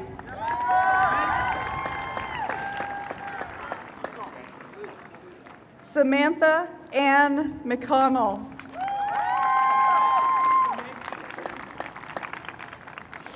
Samuel Allward McDonald.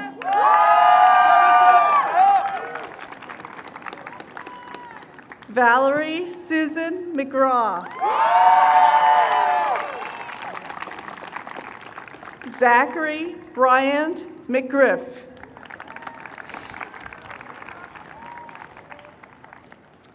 Anthony Richard McLean. Christopher Joseph Merchant.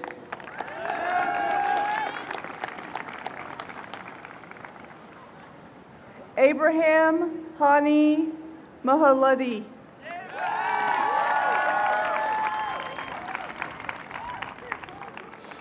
Meng Min.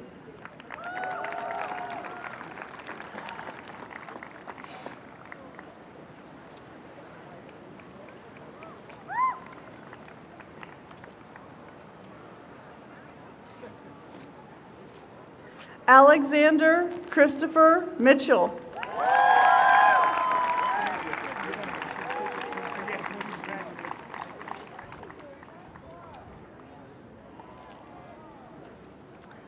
Androniki Mitru.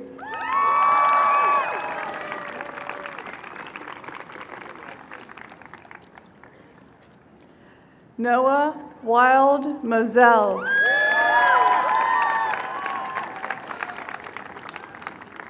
Deborah James Umsakila.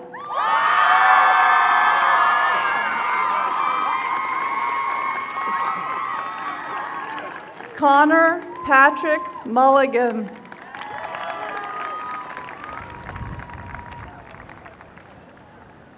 Ashley Eden Murphy.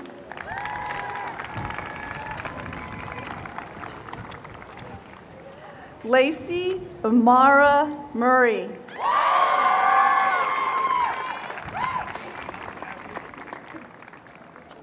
Ariel Carlene Nelson.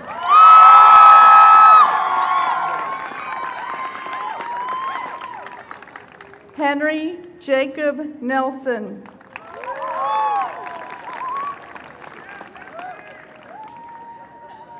Zhang Yen Wien.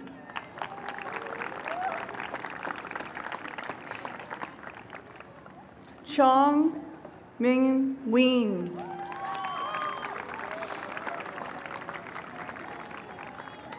Kara Michelle Nielsen.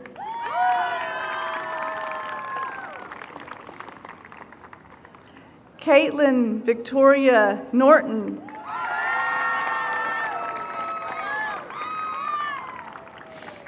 Uzordinma Chiagozie Nwike.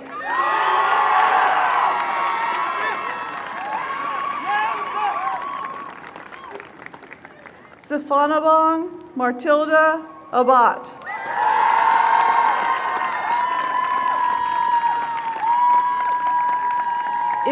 Ibuki Ogasawara.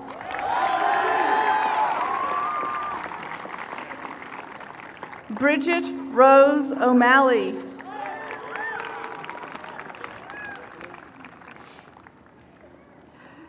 Takahiro Omura.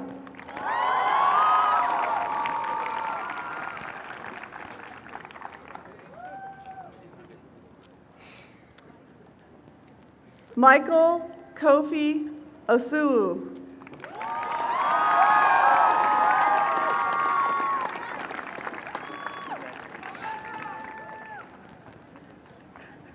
Linda Ngozi Oyulu.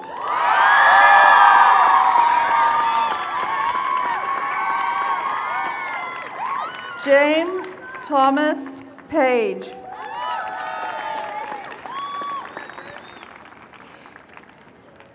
Spencer Philip Pike.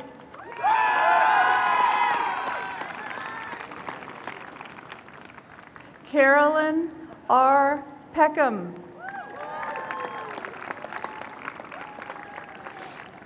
Cassidy Lynch Peterson.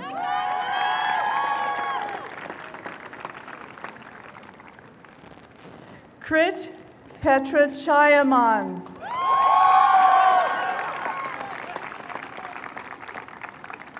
Han Pham.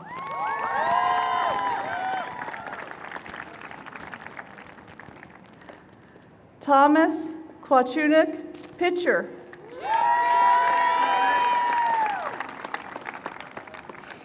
Evan Michael Porter.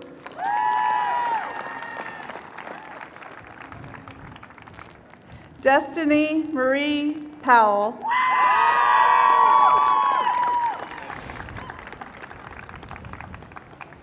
Annika Jobeda Rahman.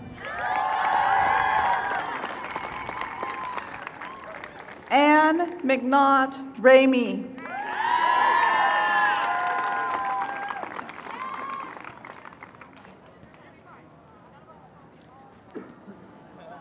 William Lloyd Rebelski.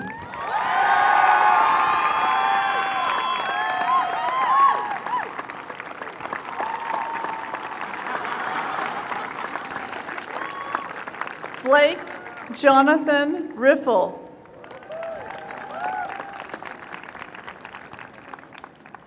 Jaren Lorenz Santos.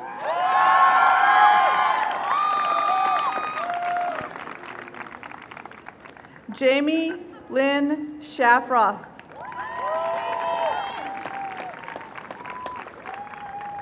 Alexandra Collins Schmeeken. Zoe Collins Schmeeken. Suzanne Shen.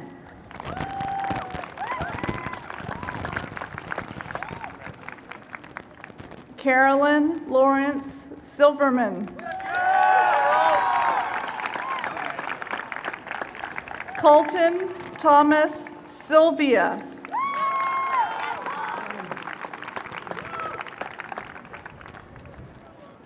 Corey Anthony Simmons.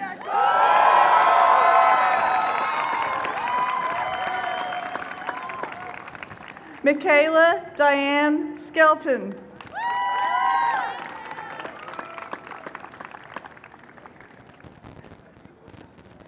Samuel Ezra Sokolsky.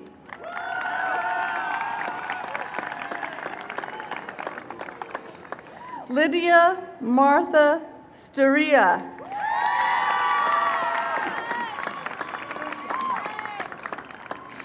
Nicholas Yoshinao Takayasu.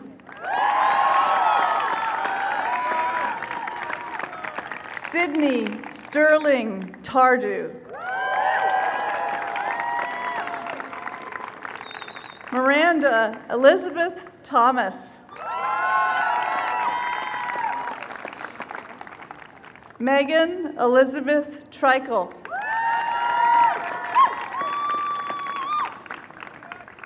Sarah Campney Trope.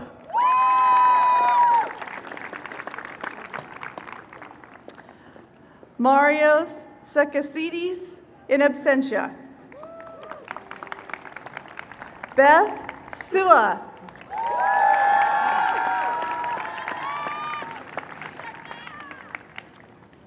Ryan Utke.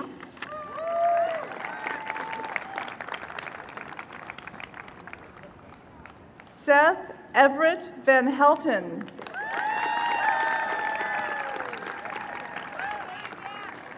Lucas Dollard Verostro.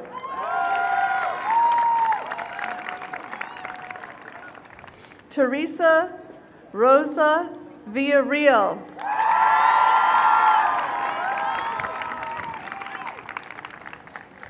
Zishi Wong.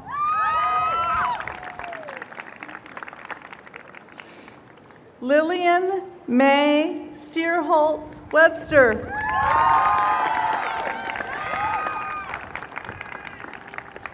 Shanice Lachey Williams Washington.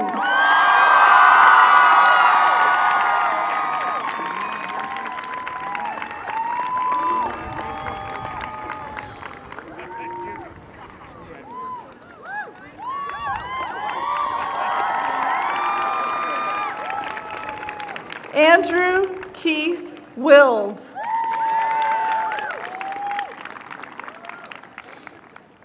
Davian Jabrell Wilson.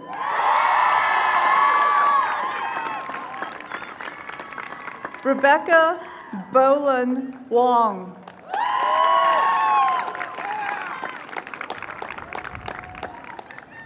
Ruth Wu.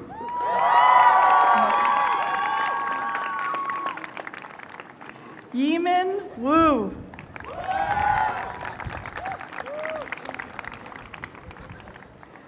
Deanna Lan Xing.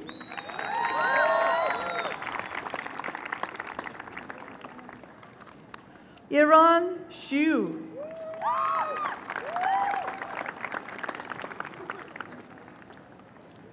Xiao Xuan Young.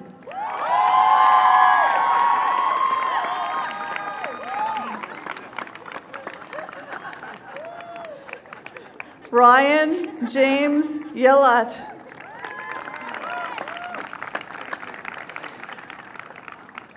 Shannon Young.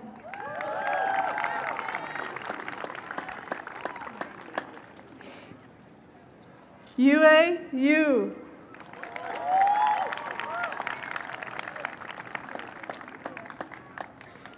Yufi Yuan.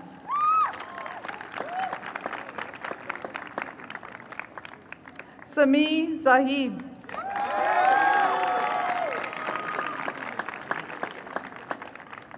Ji-Xiong Zhang.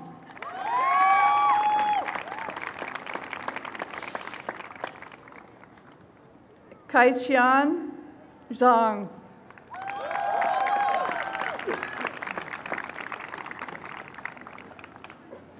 Peiyun Zhang.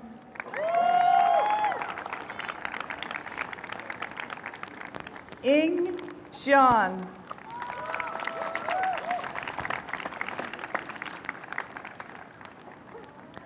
President Kington, these are the graduates from the Division of Science.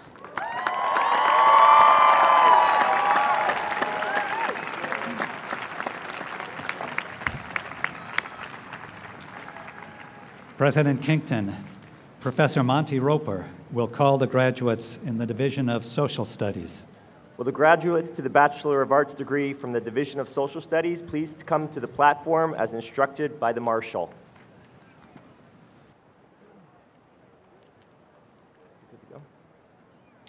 Isaac S. Andino.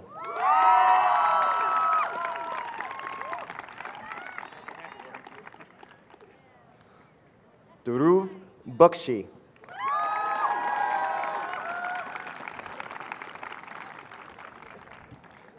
Maggie Jo Bell.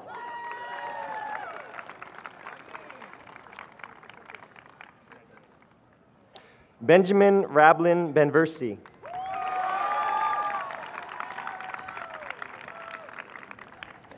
Bensei Baroshi.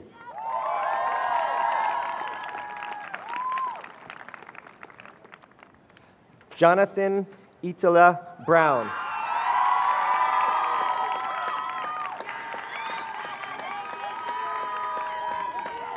Julia Lee Broker.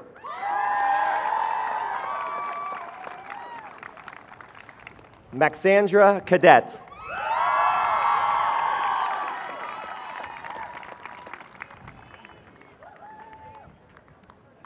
Theodora Sharkarmish.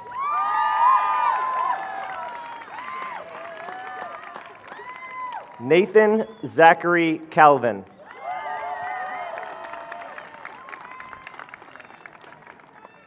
Louise Townsend Carhart. Jane Teeling Link Carlson.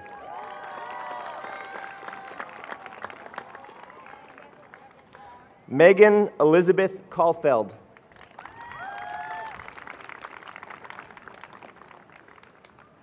Yaoyang Chen.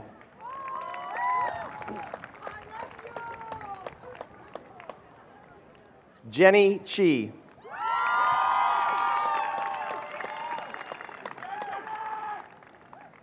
Emma Simone Cebuila.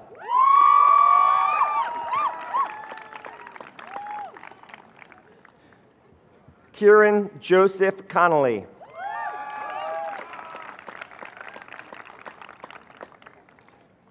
Natalie Christine Cook.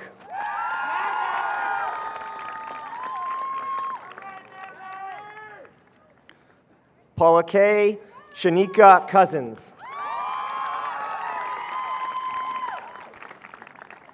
Robin Amy Crutto.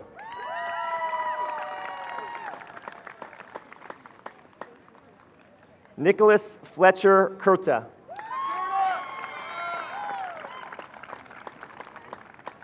Bailey Jean Dan.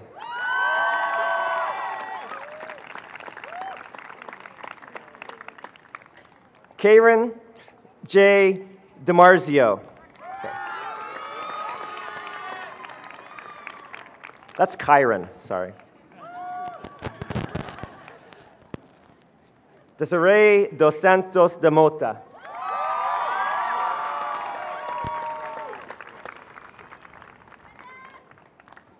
Hannah Lee Drennan.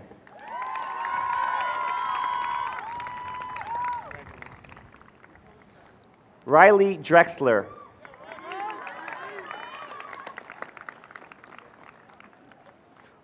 Jose de Jesus Esquivel.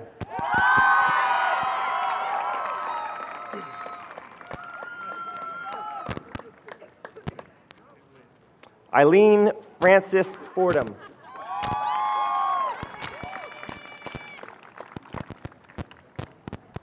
Lily Deanne Galloway.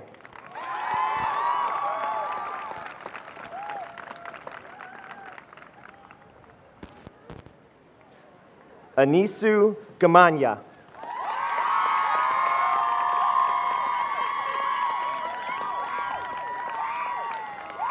Sophia Noel Gotten.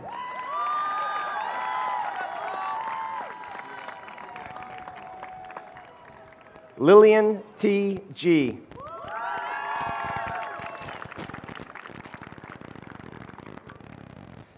Gabriella Shea Gensheimer.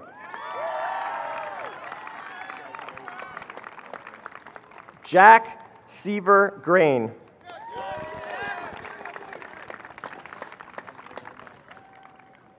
Nadia Isabella Hammond Gracie.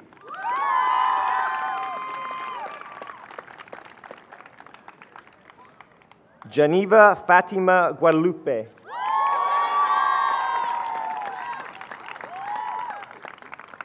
Dhruv Gupta.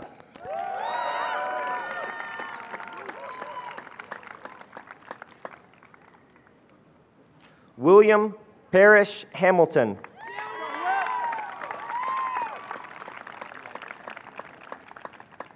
Samuel Sung Soo Han.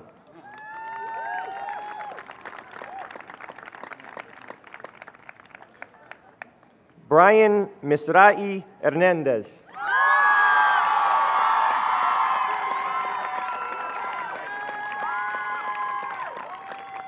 Grisel Hernandez.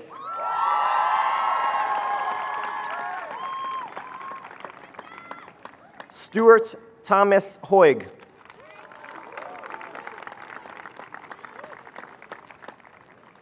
Christine Elizabeth Hood.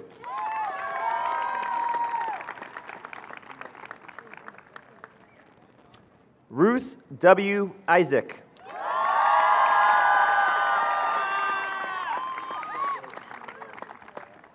Tiana Shanike Jones.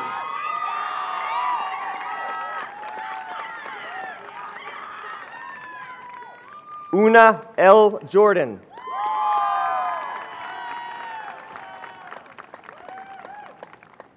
Matthew Cartanata.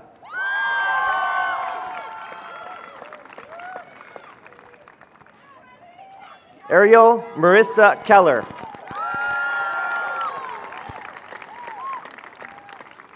Gina Kim.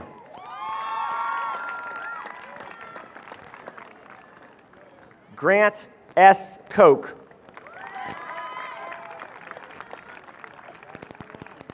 Nirab Koirala.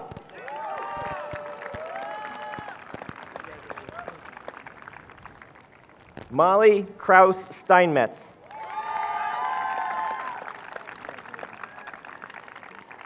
Cecilia Agnes Quachi.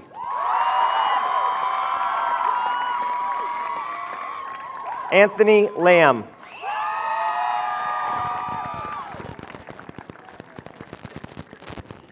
Ariel Elizabeth Lapito.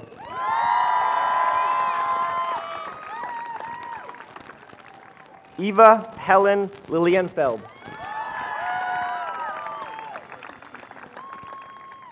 Gargi Vivek Mugar.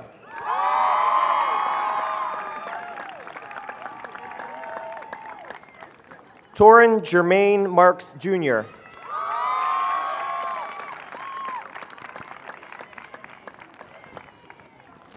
Julian Alexander Marks.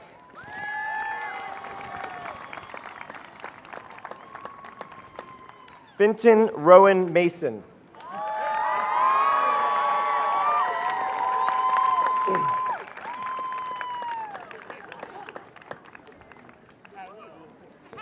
Strahinja Matejic.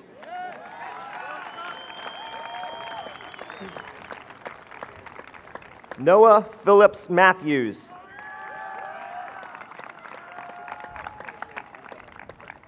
Matthew Regis McCarthy.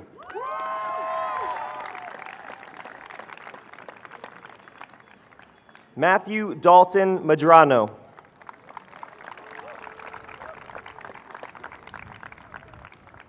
Jacob P. Metz-Lerman.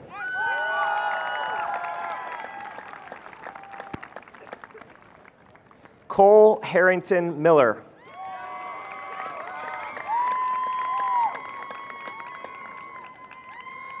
Luc Edouard Briot Moisson.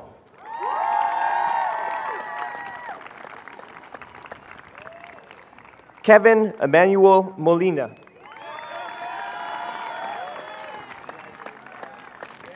Connor James Monagle.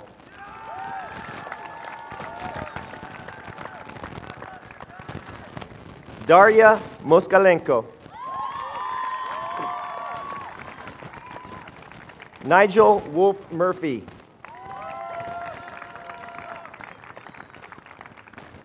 Aditya Nag.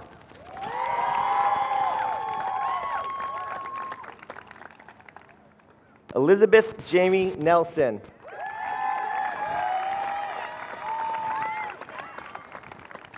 Jack Devitt O'Malley.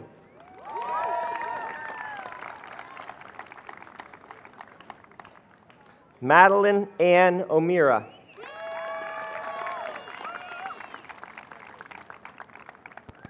Jacob John Opolka.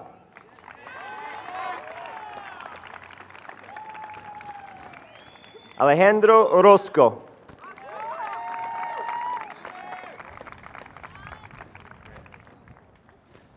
Lisa Ndidi Oyolu.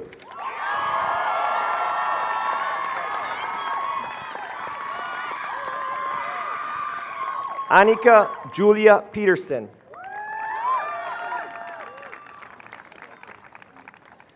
Jean Margaret Higgs Farrow.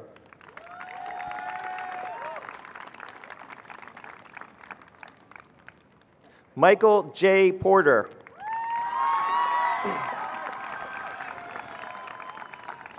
Samuel Michael Poulos in absentia. Melissa Ann Rogers.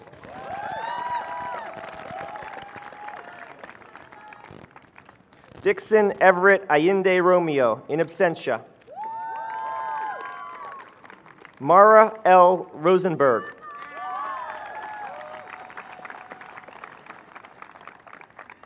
Muhammad Sami.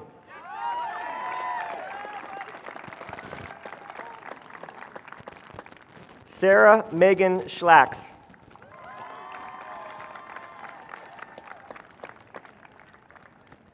Ellen Drew Snyder.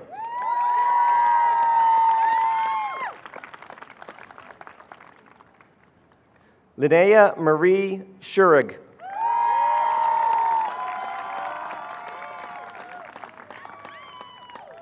Noah Richard Seebeck.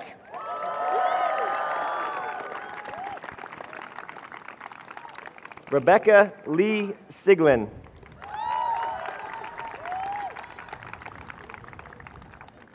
Charles Wallace Sprague.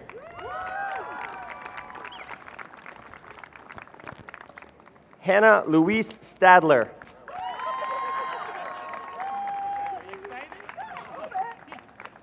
Jonathan Mark Sunby.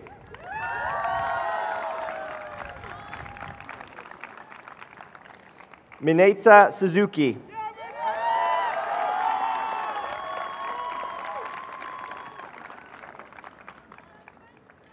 Jack Raymond Thornton.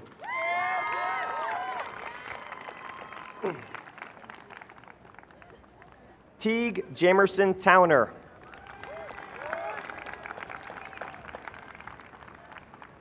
Sadie Anna Tristram.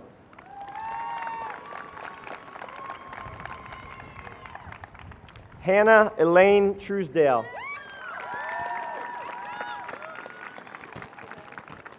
Chanel Turbides.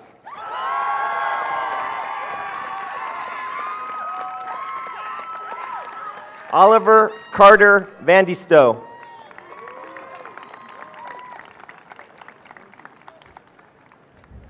João Victor Vasconcelos de Souza França.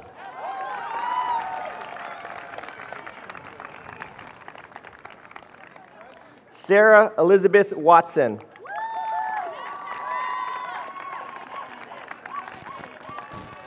Evelyn Marie Weidman.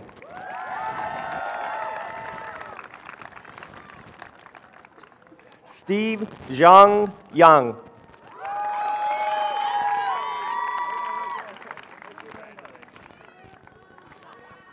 Karen Mieland Yindestad.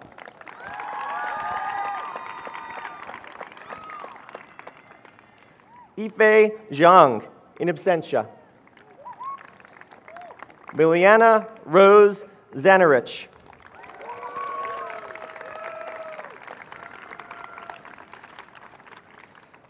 President Kington, these are the graduates from the Division of Social Studies.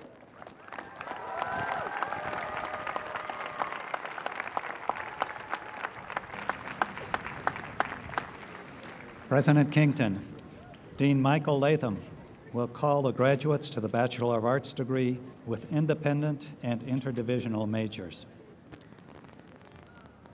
Will the graduates to the Bachelor of Arts degree with independent and interdivisional majors please come to the platform as instructed by the Marshal? Jacqueline Marie Abing.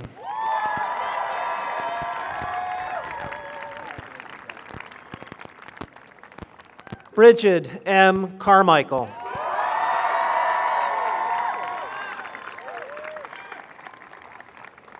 Mona Chu. Brady Rose Connor.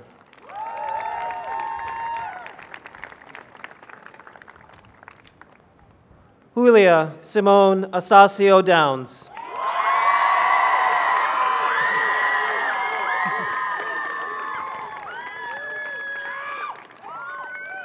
Nathan Moses Ford.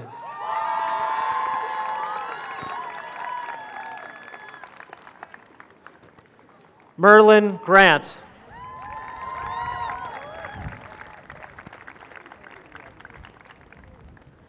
Marie Sabel Holmes.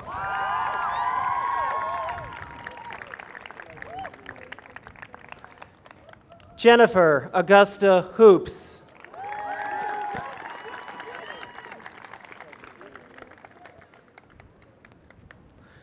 Marisa Liebneri.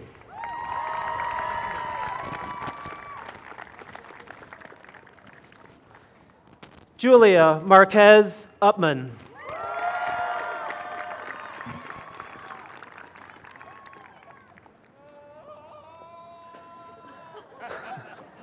Gabrielle Kiera Matthews.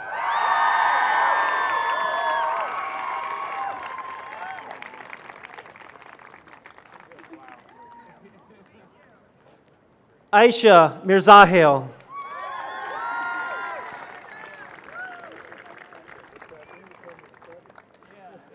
Nola Novak.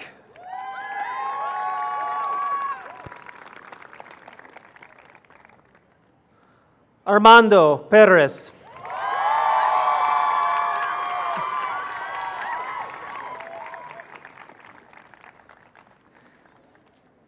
Denisha Ulia Renovales.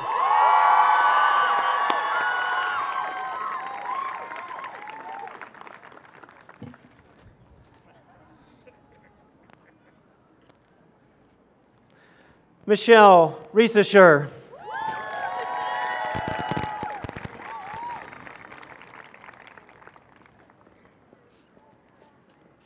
Hangil Song.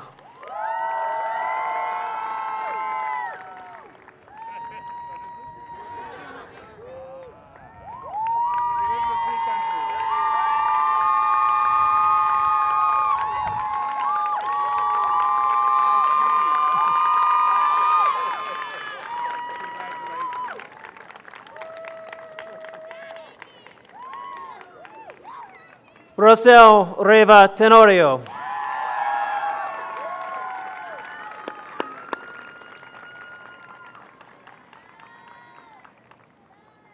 Meghna Usharani Ravishankar.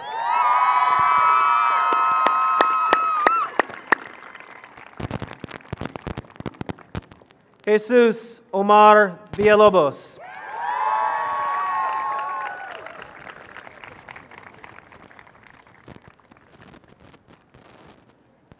Holly Bronwyn Walter.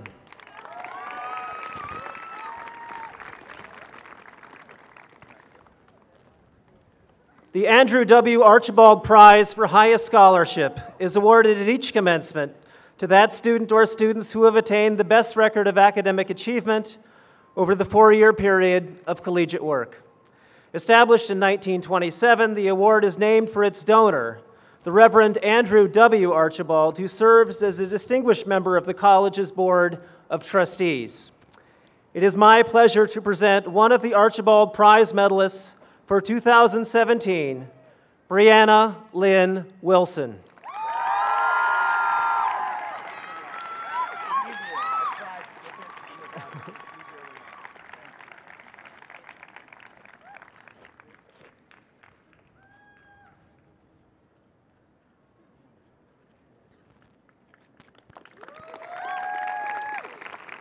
President Kington, these are the graduates with independent and interdivisional majors.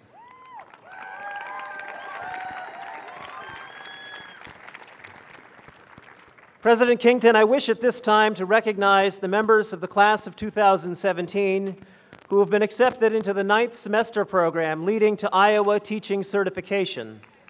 Would these students please stand as I call their names and remain standing until I have completed the list? Molly Jo Lalunka. John Cantrell Gallagher. Charlotte Harris Gabamina. Emily Diane Hines. Ellen Drew Schneider. Beth Mai Sane Suha. Please be seated.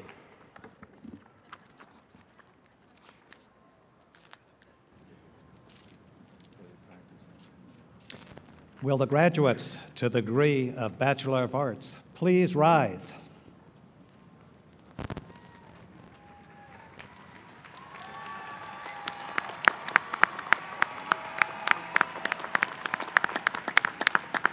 Members of the Grinnell class of 2017, I'm here today to tell you that you are ready. That is my job today, because it is customary at this time of year for college presidents to stand on stages just like this and close commencement ceremonies by telling you confidently and enthusiastically that our institutions have prepared you to face a future that is both harrowing and magnificent in its complexity. But how can I know that? Can I predict the specific complexities the world will face next year, or in the next decade, or 50 years from now, or even next week for that matter? Can I unequivocally state that I am confident that your Grinnell education has prepared you well for what? That I can't say, that I don't know. While thinking of this year's charge to graduates, I reread a fairly famous essay by the great Nigerian novelist Chinua Achebe, entitled The Education of a British Protected Child. Achebe was educated in the colonial system, where British educators dictated how Nigerian children could and would be taught. I was intrigued by the title because my father was largely educated as a black boy around the same time as Achebe in a different part of that same colonial system, and I grew up hearing every day the echoes of that educational system. Toward the end of this essay, Achebe recalls a moment in his final year of college at a Nigerian university that was still largely run in the colonial manner, largely from London. One day, Achebe complained about his disagreements with the college administration to James Welsh, a white British professor of religious studies whom he admired. Welsh replied, "We may not be able to teach you what you want or even what you need, We can only teach you what we know. Of this reply, Achebe wrote, even in exacerbation, James Welch stayed calm and wise. What else can an honest and conscientious teacher teach but what he knows?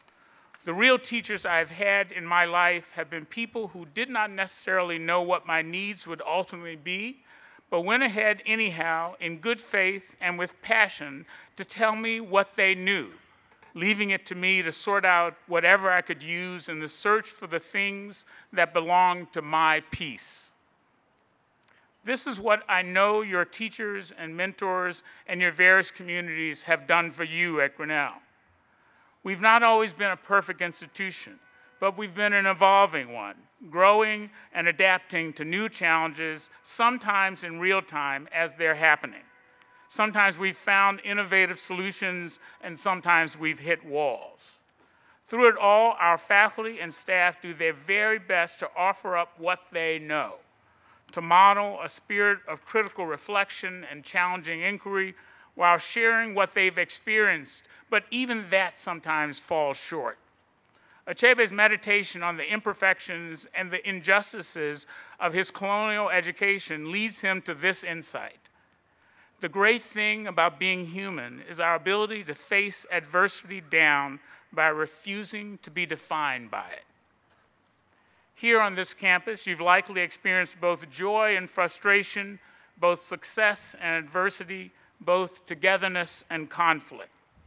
These dualities are at the core of a residential liberal arts education, especially an education that challenges you to become open-minded and open-hearted, to be defined not only by your academic and extracurricular triumphs, but also by the dignity and might that you bring to your struggles. Once during a particularly busy commencement season, the famous university chaplain, the late Reverend Peter Gomes, told students that he worried that commencement speakers, himself included, were, quote, selling you only too willing buyers, a bill of goods. He went on to say, instead of preparing you for success, we should be preparing you to cope with failure when things don't turn out right, whether it is your marriage, your job, your children, or your nation. Instead of training you to be soaring eagles, Gomes writes, we should be training you to be camels with capacities for endurance when you find that your life has come to a desert. And that is one thing that you can be certain of. You will eventually find yourself, your family, your community, and perhaps in these troubled times especially, you may even find your nation in a desert. Your fortitude tested, progress infinitesimal, and certainty impossible. Then what?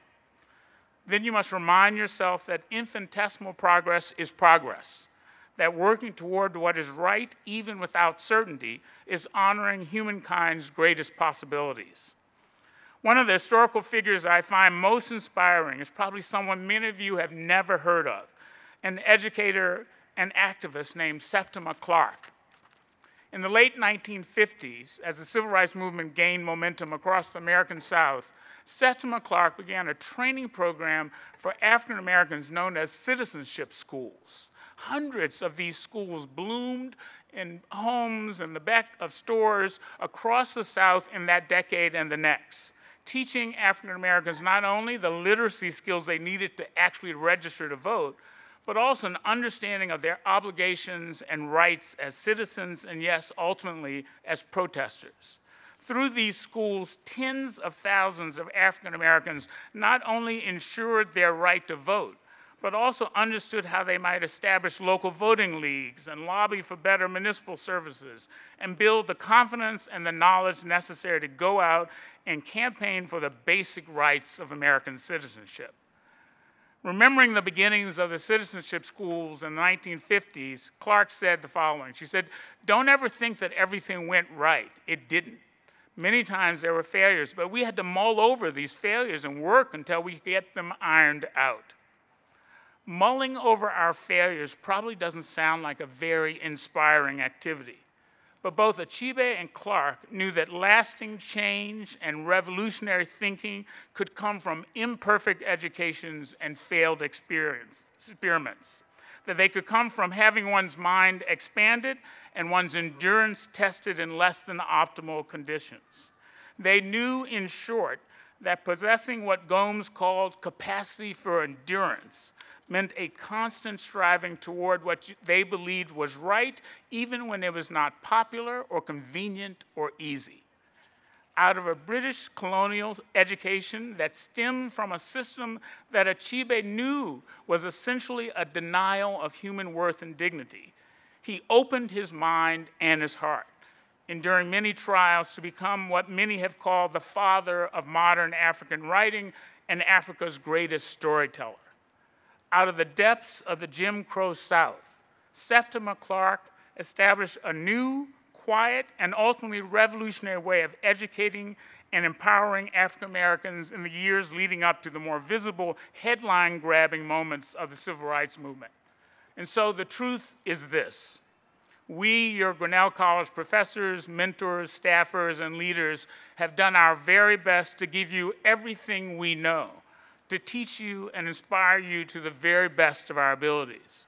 In the true liberal arts tradition, we've taught you critical thinking skills, research methods, and creative practices that will serve you well no matter where your career path takes you. But even that likely won't be enough to protect you from failures and from long treks across deserts. But there's good news. All around the world, Grinnell alumni like yourself have learned not just to soar like eagles, but to endure like camels. While we've had our share of technological revolutionaries and political leaders and great artists graduate from this college, we've had far more graduates who've led quieter, but equally meaningful and even beautiful lives, and have done so day by day, year by year, making lasting social and cultural impacts on our world because of steady, often behind-the-scenes work. Their lives have been defined often by unglamorous but transformative work, work that you will never see played in a video on YouTube. Because of their open minds, their generous hearts, and their willingness to endure the imperfect systems while striving toward perfection, they have shaped the world in remarkable ways, as I know you will. In closing, I leave you with my warmest wishes and my greatest hopes. May you continue to grow, bringing with you on your journey of excellence visions of action and the possibility for a better world. Congratulations.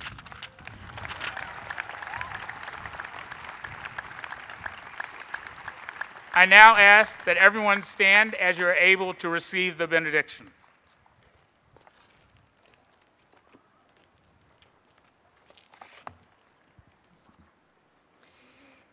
As this ceremony ends, O God, we are grateful for this time of honoring these graduates. As they go forth from Grinnell, guide them as they grow and change, and as they make important contributions to their communities throughout our world. As bright young leaders, help them to have the resources and the courage to engage in work where their knowledge and their gifts are most needed. Give them the opportunity to do what feeds their body as well as their soul. May they always remember these years, draw on this community when necessary, mentor future Grinnellians when possible, and return to visit their college home as often as they are able. May they find happiness in their days and love in their hearts, but above all, may they live in hope and in health. With these, so much is possible. We look to the future with great expectations. Peace be upon us all on this day and always. Amen.